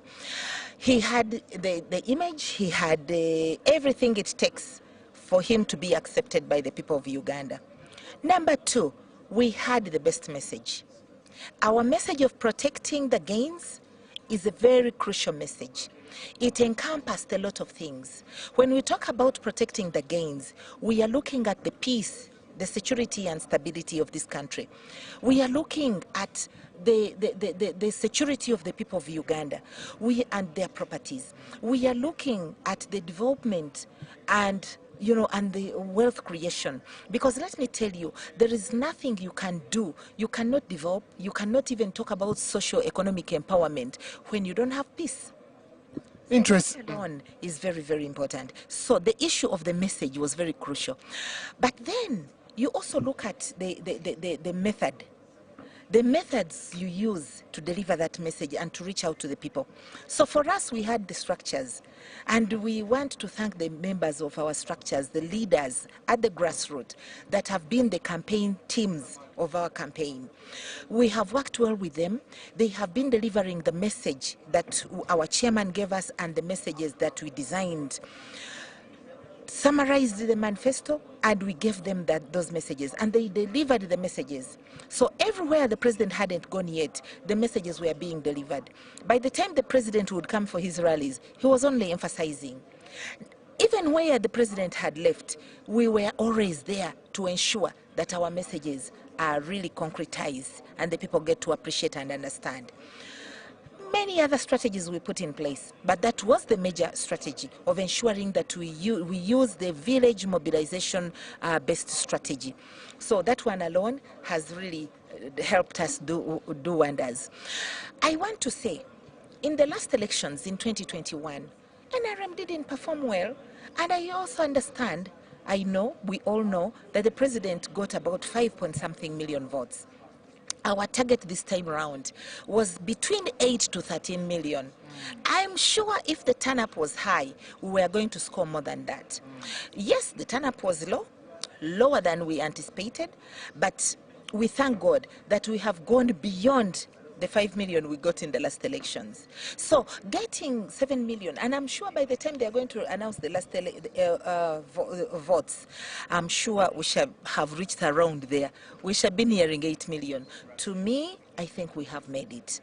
God has made it for us. Look at Buganda. Look at Kampala. Look at Central. In the last election, we almost totally lost the Central region. Actually, the entire Central was colored red.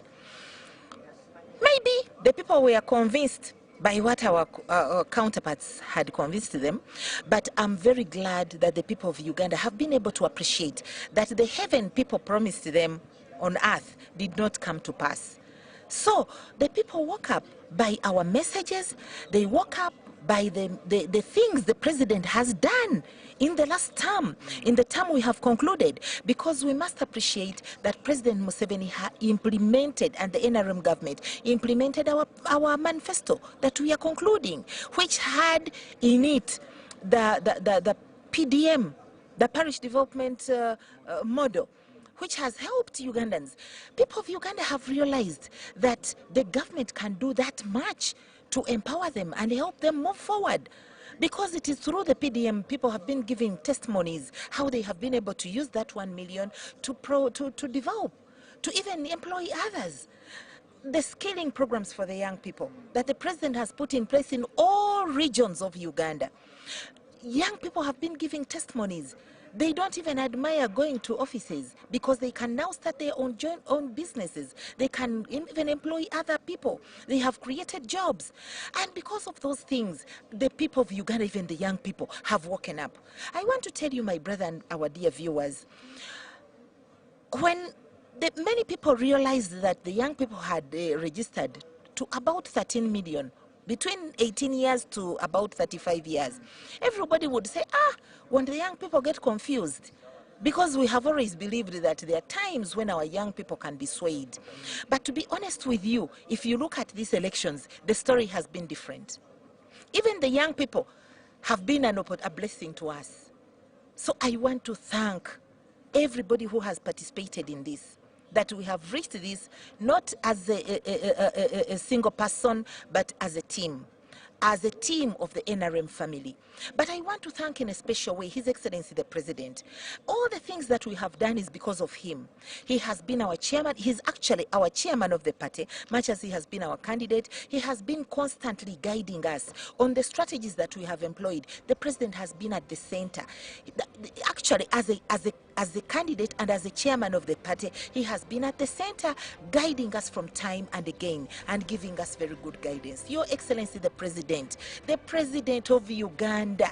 We are very proud. You have made us proud. Some of us, I think we are very grateful that we have done it. God has done it. We have not done it because of ourselves, but because of you, His Excellency the President. Your wisdom, your continued guidance, the love for this country you have, the commitment you have given to this country has led this country and has led NRM win this election. I want to assure you on that. So we want to thank you, Papa. We want to thank you, Jaja, for being such a good leader, a leader that has mentored us, the young people, because His Excellency and Mama have really mentored us. I want to assure you, the work we have done during this campaign is not going to leave us the same. We shall never be the same. I'm sure we can do much more. And even the manifesto we have, made Ugandans appreciate. We need to help His Excellency the President to ensure that it is implemented. Because these are the promises we have given the people of Uganda. And once it is implemented, then the people of Uganda will trust us even more. And I want to assure you, after these 5 years, for us as a party, this is the time I want to tell and to call upon my fellow Ugandans, especially the NRM fraternity, the NRM family. We have to start the next campaign now.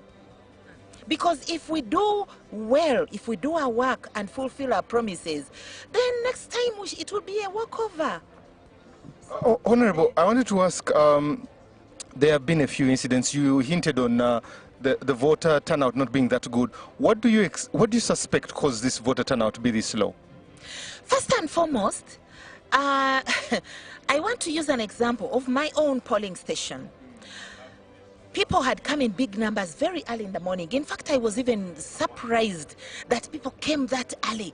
But I realized that many people wanted to come early so that they can go back and do their other things, or even, sometimes people fear to stay in very long queues for a long time. And it was a scorchy sun. So people came early. Truly, people came very early at the polling stations. But we had a challenge of the delay in starting the voting. Because of the machines, we trusted the machines, but unfortunately, it didn't come to work out as we expected. So because of that, many of our people were going away. They were like, okay, let me go away, maybe I'll come back later. Let's go, we shall come back later. And it kept on like that, and some were calling. Have they started? If they get to know they haven't started yet, they stay on. And now, unfortunately, some of them didn't come back.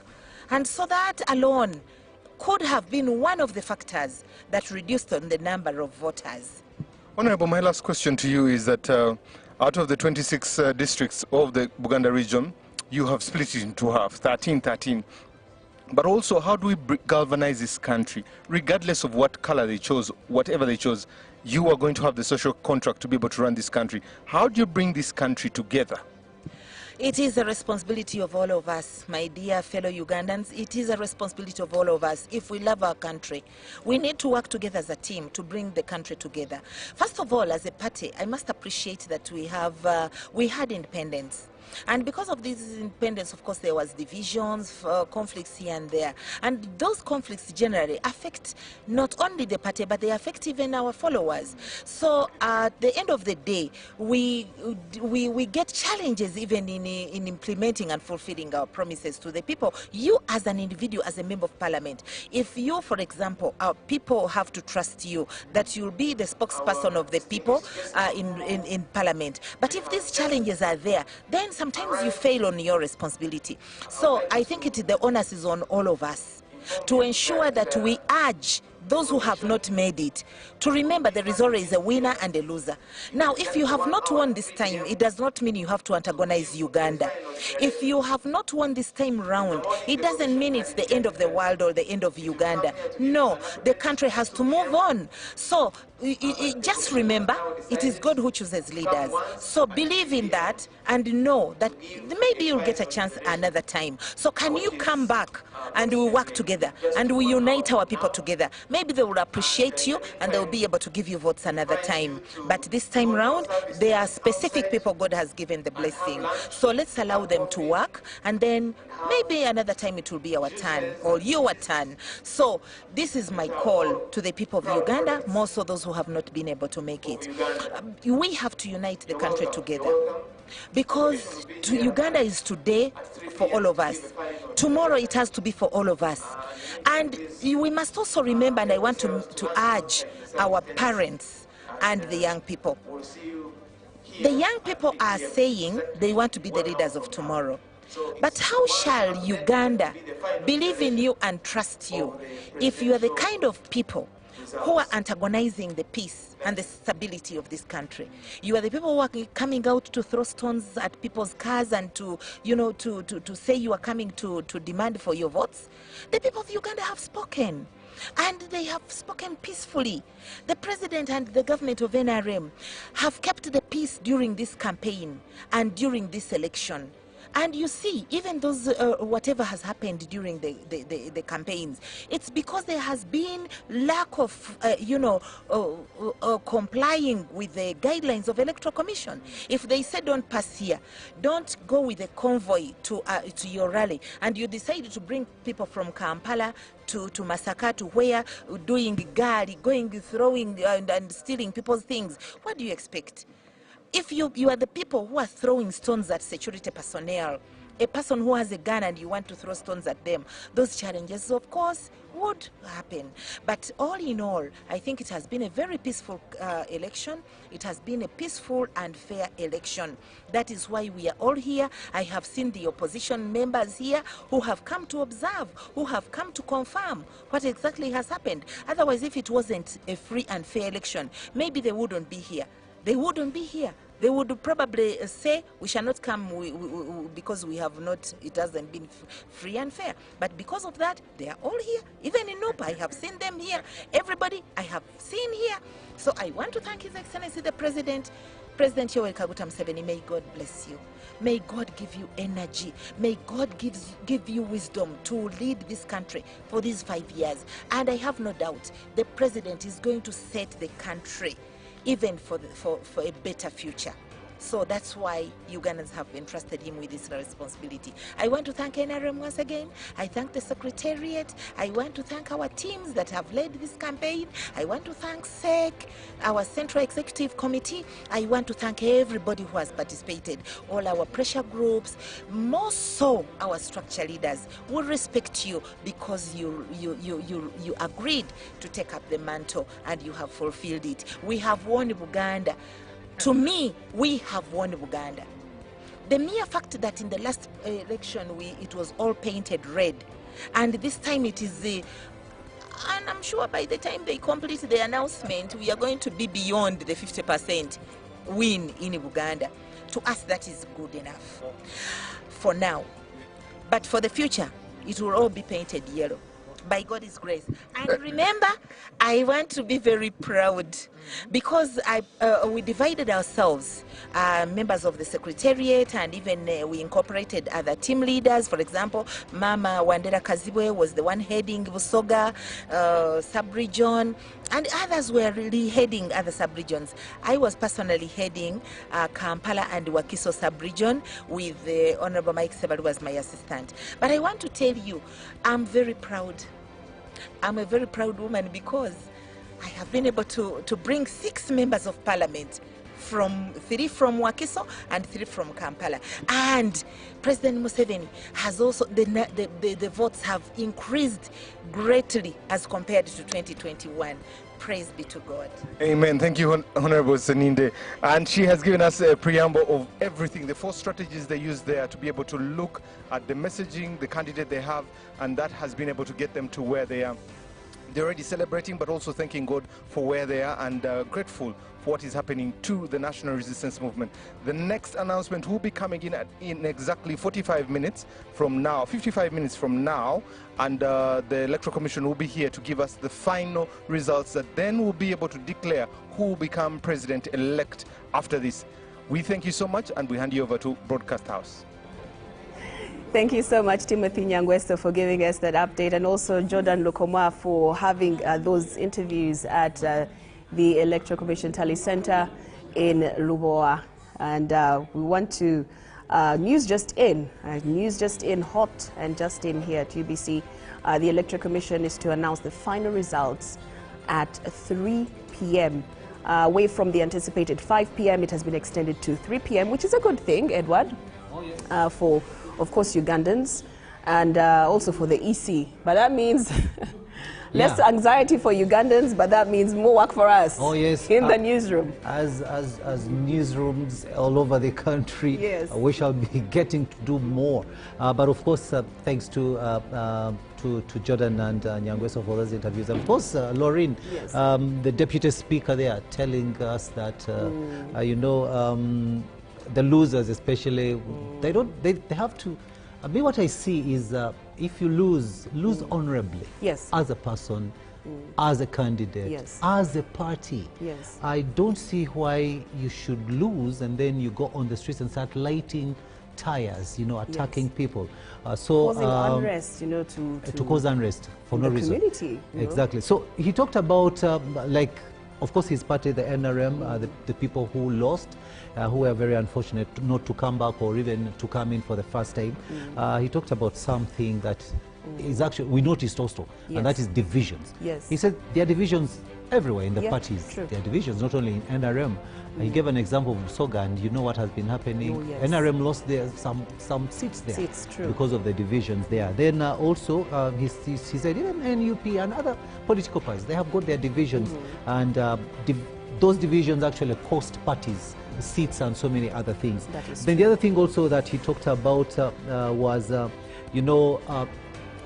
party cohesion. For party cohesion to happen, people must be united. You work together as a team, and I think this time round for NRM to have secured so many seats in the country, but also the presidential bit of it. When you look at the map, it is all yellow almost. Almost 90% is yellow. So I think that shows that the NRM this time round, probably their campaign strategy compared to 2021, this time round it was really, really on point. And I would really like to commend Dr. Aseni. There was just been talking to the nation there. She really mobilized, as in mobilizing. She did. They also, this time round, they used the internet, social media. They were campaigning there, and that is a strategy that they never utilized in 2021, and also that one was a plus to them. And that is why you find that they really did a lot. For sure. I also, maybe some things that I picked from Thomas Tayewa, he said, unfortunately, that is the life of politics. In politics, there will always be winners and there will be losers. So it is, and everybody goes through the same furnace. That's what he also Even today, we're going through that. I mean, when you look at football, Arsenal, Man U, someone will have to win. Exactly. So it's universal. It's not only in politics, but also, just like you said, in football. It also happens. It happens. And you'll see the frustration of a supporter. Said, I've supported this team. They even start saying, I thought that the coach would do this and this, and maybe would have won this game. And a good supporter will not start attacking the others who have won. Exactly. So that should also be pushed on into politics as well. Do not attack the one who has won, has won the race. Instead, just like Honorable Seninde said, let's work together, Because when you talked about division, we'd see that someone leaves the party and decides to stand as an independent. And, that you start to create that division within the party. And also, Laureen, sorry to cut you, what you have just talked about, you come in as an independent, but, leaning to your party, but then you lose again as an independent. Imagine the frustration. It's a double loss. Frustration is that yes, the frustration. We understand. However, at the end of it all, you go there, to become a member of parliament, not to serve your own interests, but to serve the interests of the people who have sent you, for the interests of the country. That is something that we should actually... Let them not forget that, actually. Exactly. That is when you're campaigning, when you want to go to represent people in parliament. The major thing that you should look at is, why am I going to parliament? Indeed. And I'm sorry to say this. What am I going to deliver? I'm sorry to say this. Most of the people who have gone there today, they are egoists. They just look at their own interests. They forget about the people who send them there. And that is why some of these people have actually been kicked out.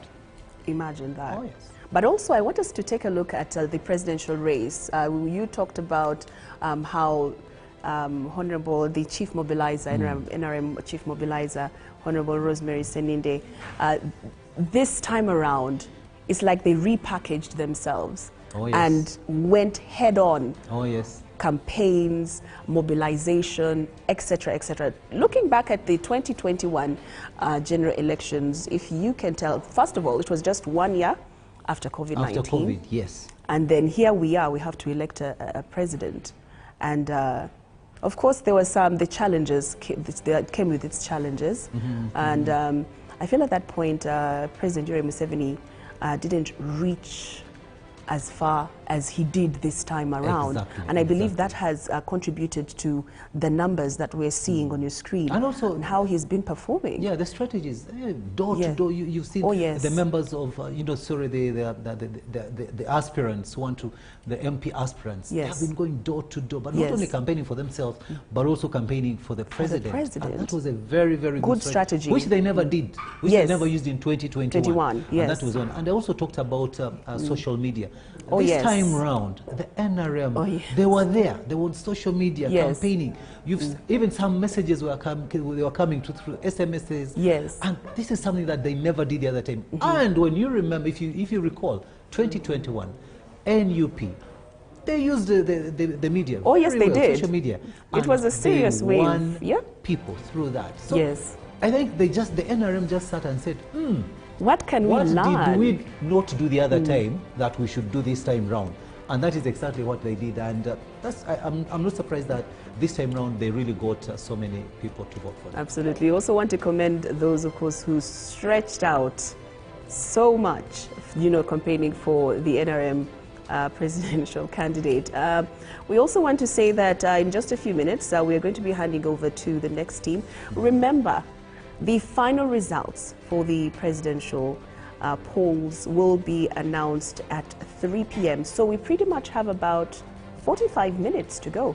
And of course, as the next team is preparing themselves, Julie is getting ready to jump on set, of course, to give us more interviews, of course, with people that matter and also influential voices when it comes to the elections of this particular year. Also still, results are still coming in when it comes to the parliamentary results course that is at Kololo, and we'll also be giving you updates on that as well. So keep it to UBC television, and as we continue to inspire you inside out. I am Loreen Masika Kazimoto, and of course together with my colleague Rukidi Edward Kijanangoma, but our work doesn't stop here. Absolutely. Actually, it continues. It does continue. Of course, be giving you all the updates. Even tomorrow shall be continuing because the elections are not yet over. Yes. Yeah. That means voting still continues actually for the different other positions, which we will be getting into. But for now, this is crucial. Good afternoon. So, good afternoon.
In 3 months, 8 candidates, and 3 p.m. is the final hour that the EC has announced that it will eventually announce who the next president of Uganda will be 2026-2031. The countdown begins. You are watching UBC TV, UBC UG Polls 2026. In case you haven't yet caught up with the statistics, as of the last provision, that was the 6th provisional results from the Electoral Commission, a total number of registered voters, 21,649,067 voters. Now, this number actually quite beats me and confuses me. I don't know if it does for you, because general statistics out there is 21,681,492.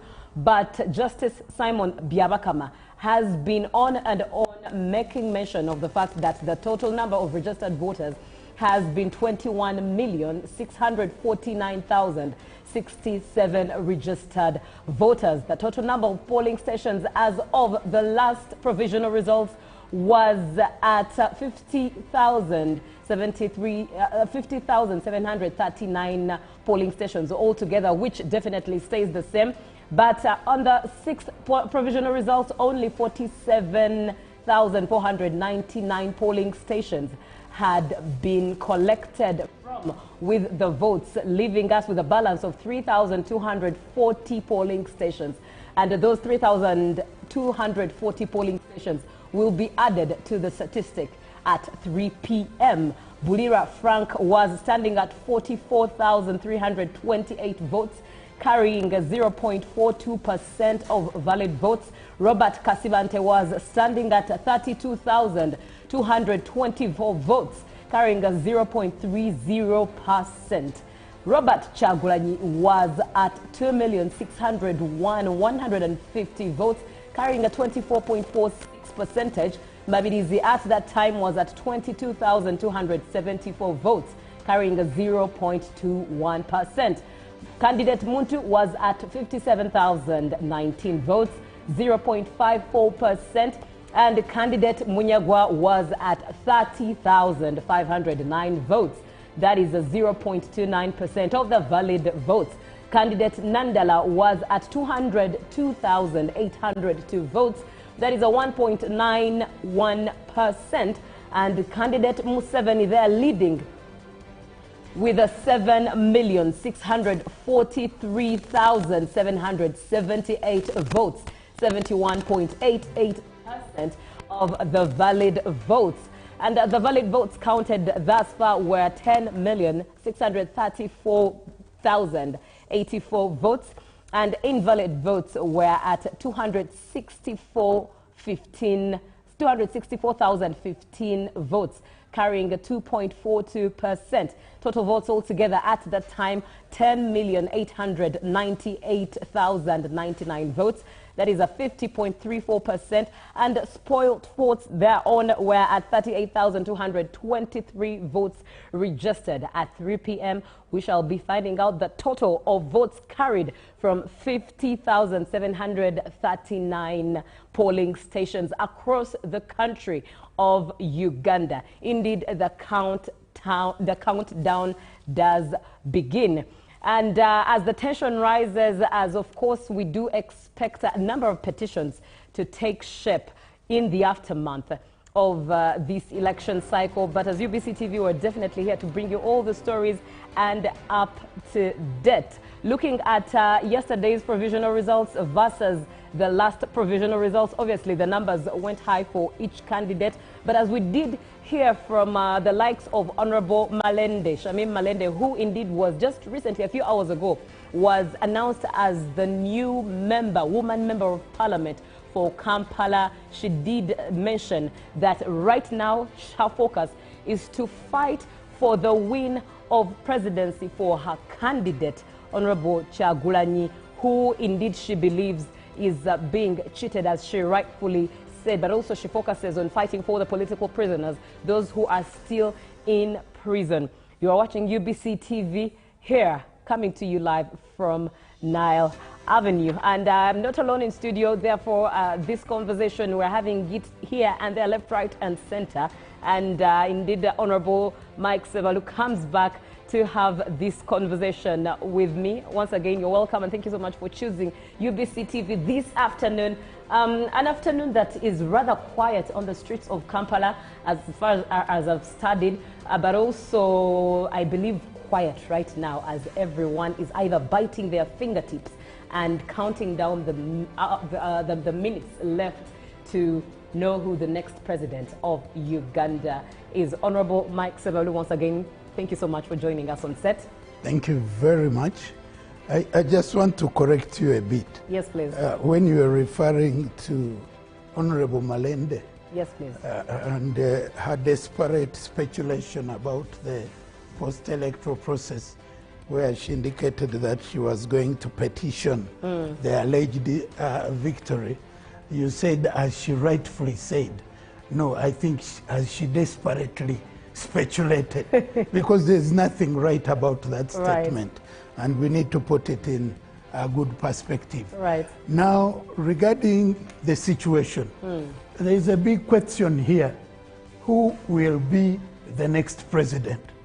And I would like to answer that the next president will be President Museveni, and President Museveni will be the next president, because all indications are clear that he's destined for an overwhelming win.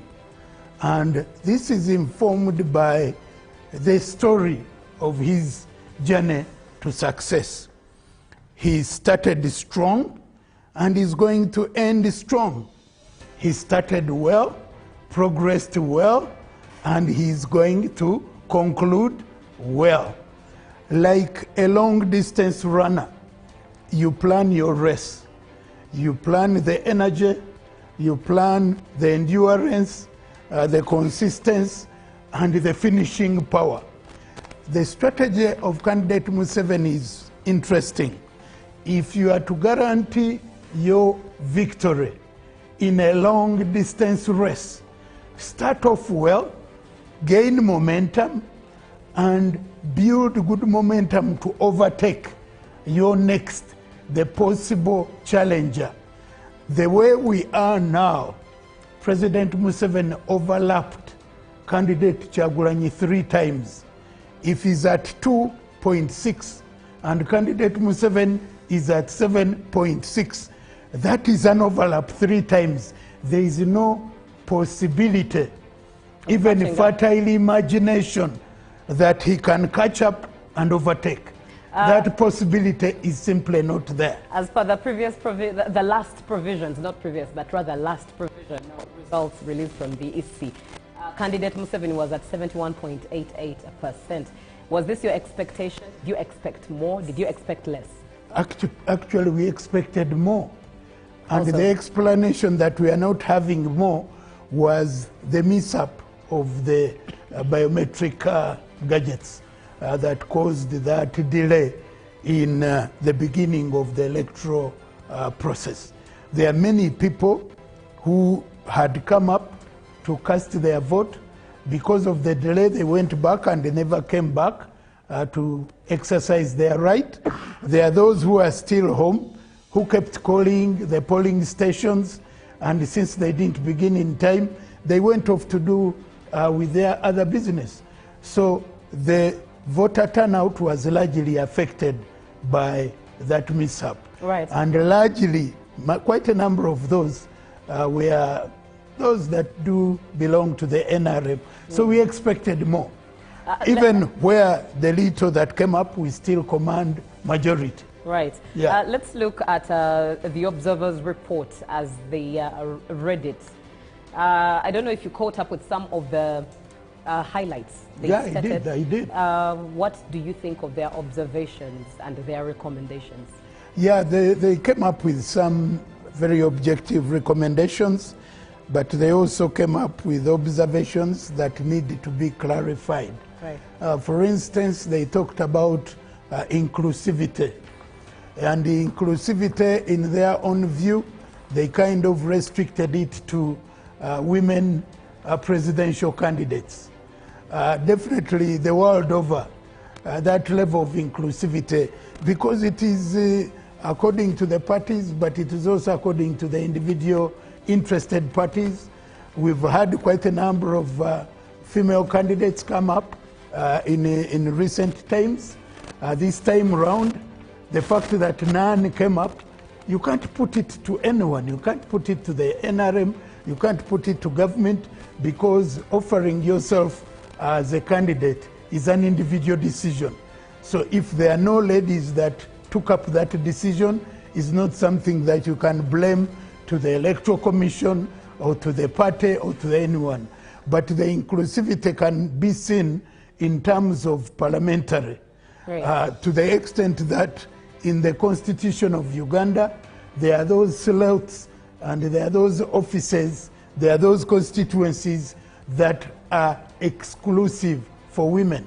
Like, for instance, the woman member of parliament, and we have them. And that is exclusive. So that answers the question of inclusivity through legal framework. It is provided for, and it is reserved for women. So when you talk about inclusivity, Uganda is an inclusive space where women and affirmative action is guaranteed. When you look at the women, they are provided for. When you look at the youth, they are provided for. When you look at workers, they are provided for. When you look at disabled, they are provided for. In terms of inclusivity, I've not seen or heard any jurisdiction in the world that is as inclusive as the Ugandan one, where different aspects of stakeholders are provided for. If anything, the Ugandan policy framework and constitutional framework is like a mirror. Our mirror is such that when you look in there, every image of stakeholder is there in this electoral process. You have the women there, you have the youth there, you have the disabled, you have the workers, you have the veterans, you even have the elderly. So tell me which aspect of the Ugandan polity is not reflected. And this is provided for in our legal framework. So the observers need to appreciate that. If anything, they should be congratulating us and appreciating us for being such an inclusive country where all sections of society are provided for. And they are going to be reflected in different levels of decision making. At the national level, even in the local government, the same principles do apply. So for me, I simply say we are the most inclusive world over. I'm not aware of any country that plays the inclusivity card to the level, the scope, and the spread that we do it. And all that was as a result of the NRM government that is led by President Museveni, and that is part of the gains to be protected. So all those candidates that offered themselves were protecting the gains that were shared by the NRM government under candidate Yoweri Museveni. All right, thank you very much, Honorable Mike Sebalu. Now, on your screen, indeed, as you've seen, Jethro at Lubowa, that is the National Tally Center. He is going to have a conversation with the Vice President of Uganda, that is Major Jessica Alupo. I cannot imagine what she feels like right now, but let's head straight to the National Tally Center and hear that conversation as well.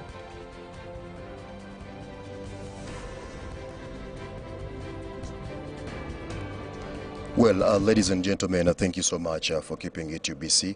We are still coming to you live from Lubowa, the National Tally Center, where we do expect the EC Chairperson Justice Simon Byabakama together with the Commission to come and give us the final and the last update or the verdict on who will be the President-elect, since all results do come in to this very side. But the last that we did have, of course, we had gathered about 47,000 499 votes from the different polling stations out of the 50,739, meaning we had covered about 93.61%. But of course, we do have different dignitaries, we do have different observers, we do have different agents who are coming in to witness, but also to hear the exact information on how and when and who will be the president-elect. I do have the opportunity to talk to Her Excellency, the Vice President of the Republic of Uganda, Right Honorable Jessica Alupo. She will be telling us her opinion. What does she think? Her Excellency, thank you so much for sparing time.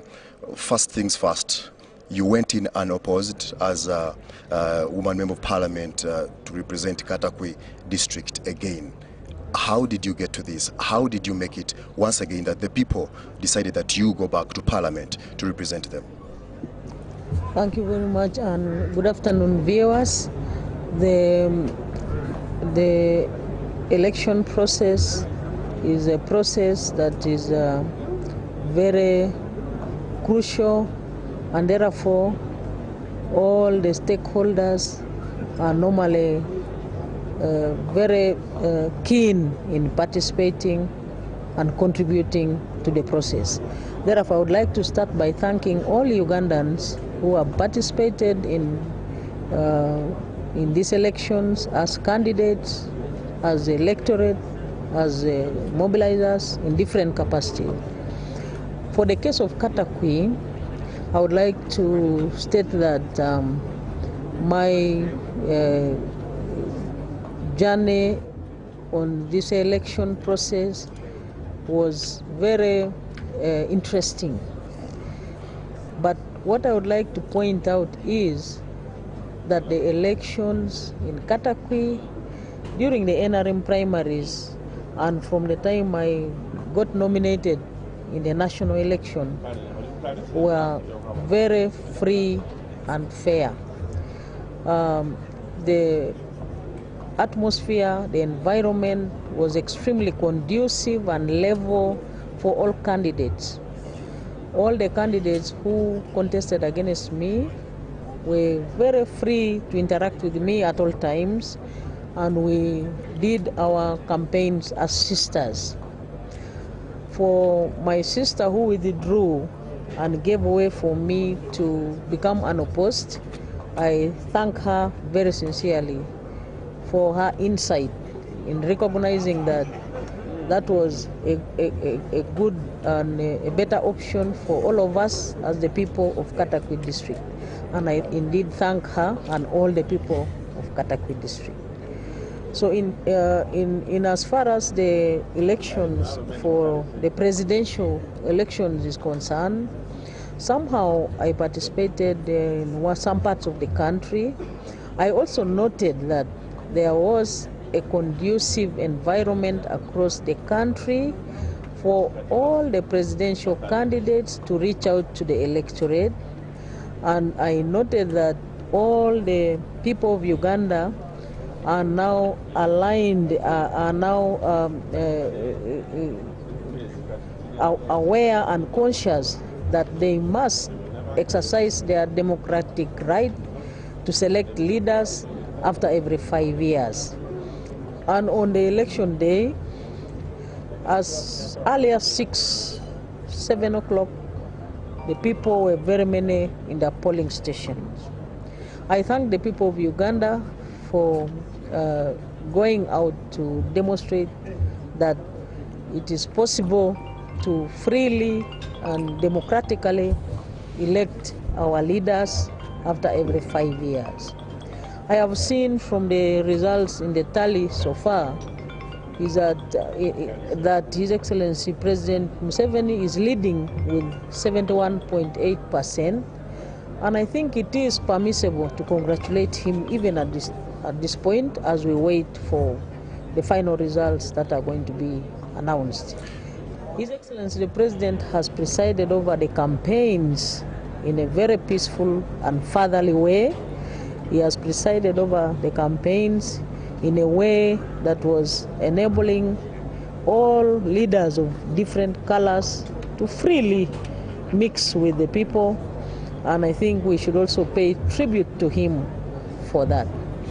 Your Excellency, talking about very many politicians who went through unopposed, there are rumors that very many honorable members of parliament are actually buying out these people. What do you say about this? For that statement that you have just made, I ably responded to the situation for Katakwi district, where my opponent voluntarily withdrew to give way for me to be unopposed in a mutual way, in a way that was not out of coercion, in a way that was out of pressure. My thinking is that that should have been the case for all the candidates that went unopposed.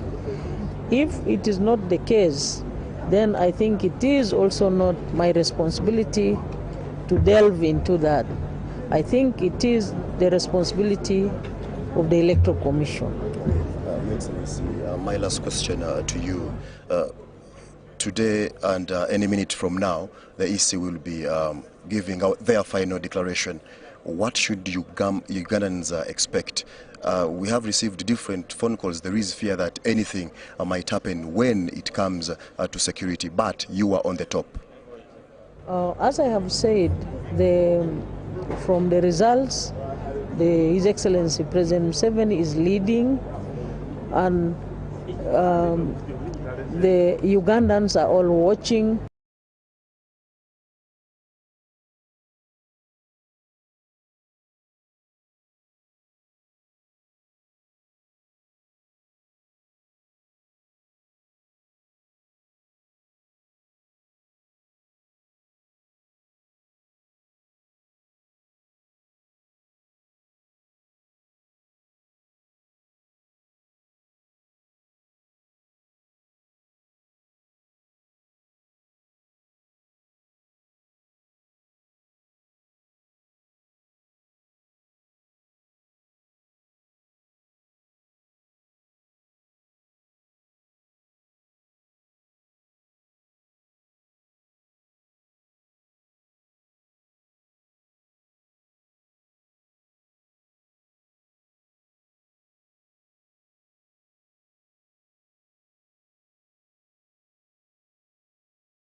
the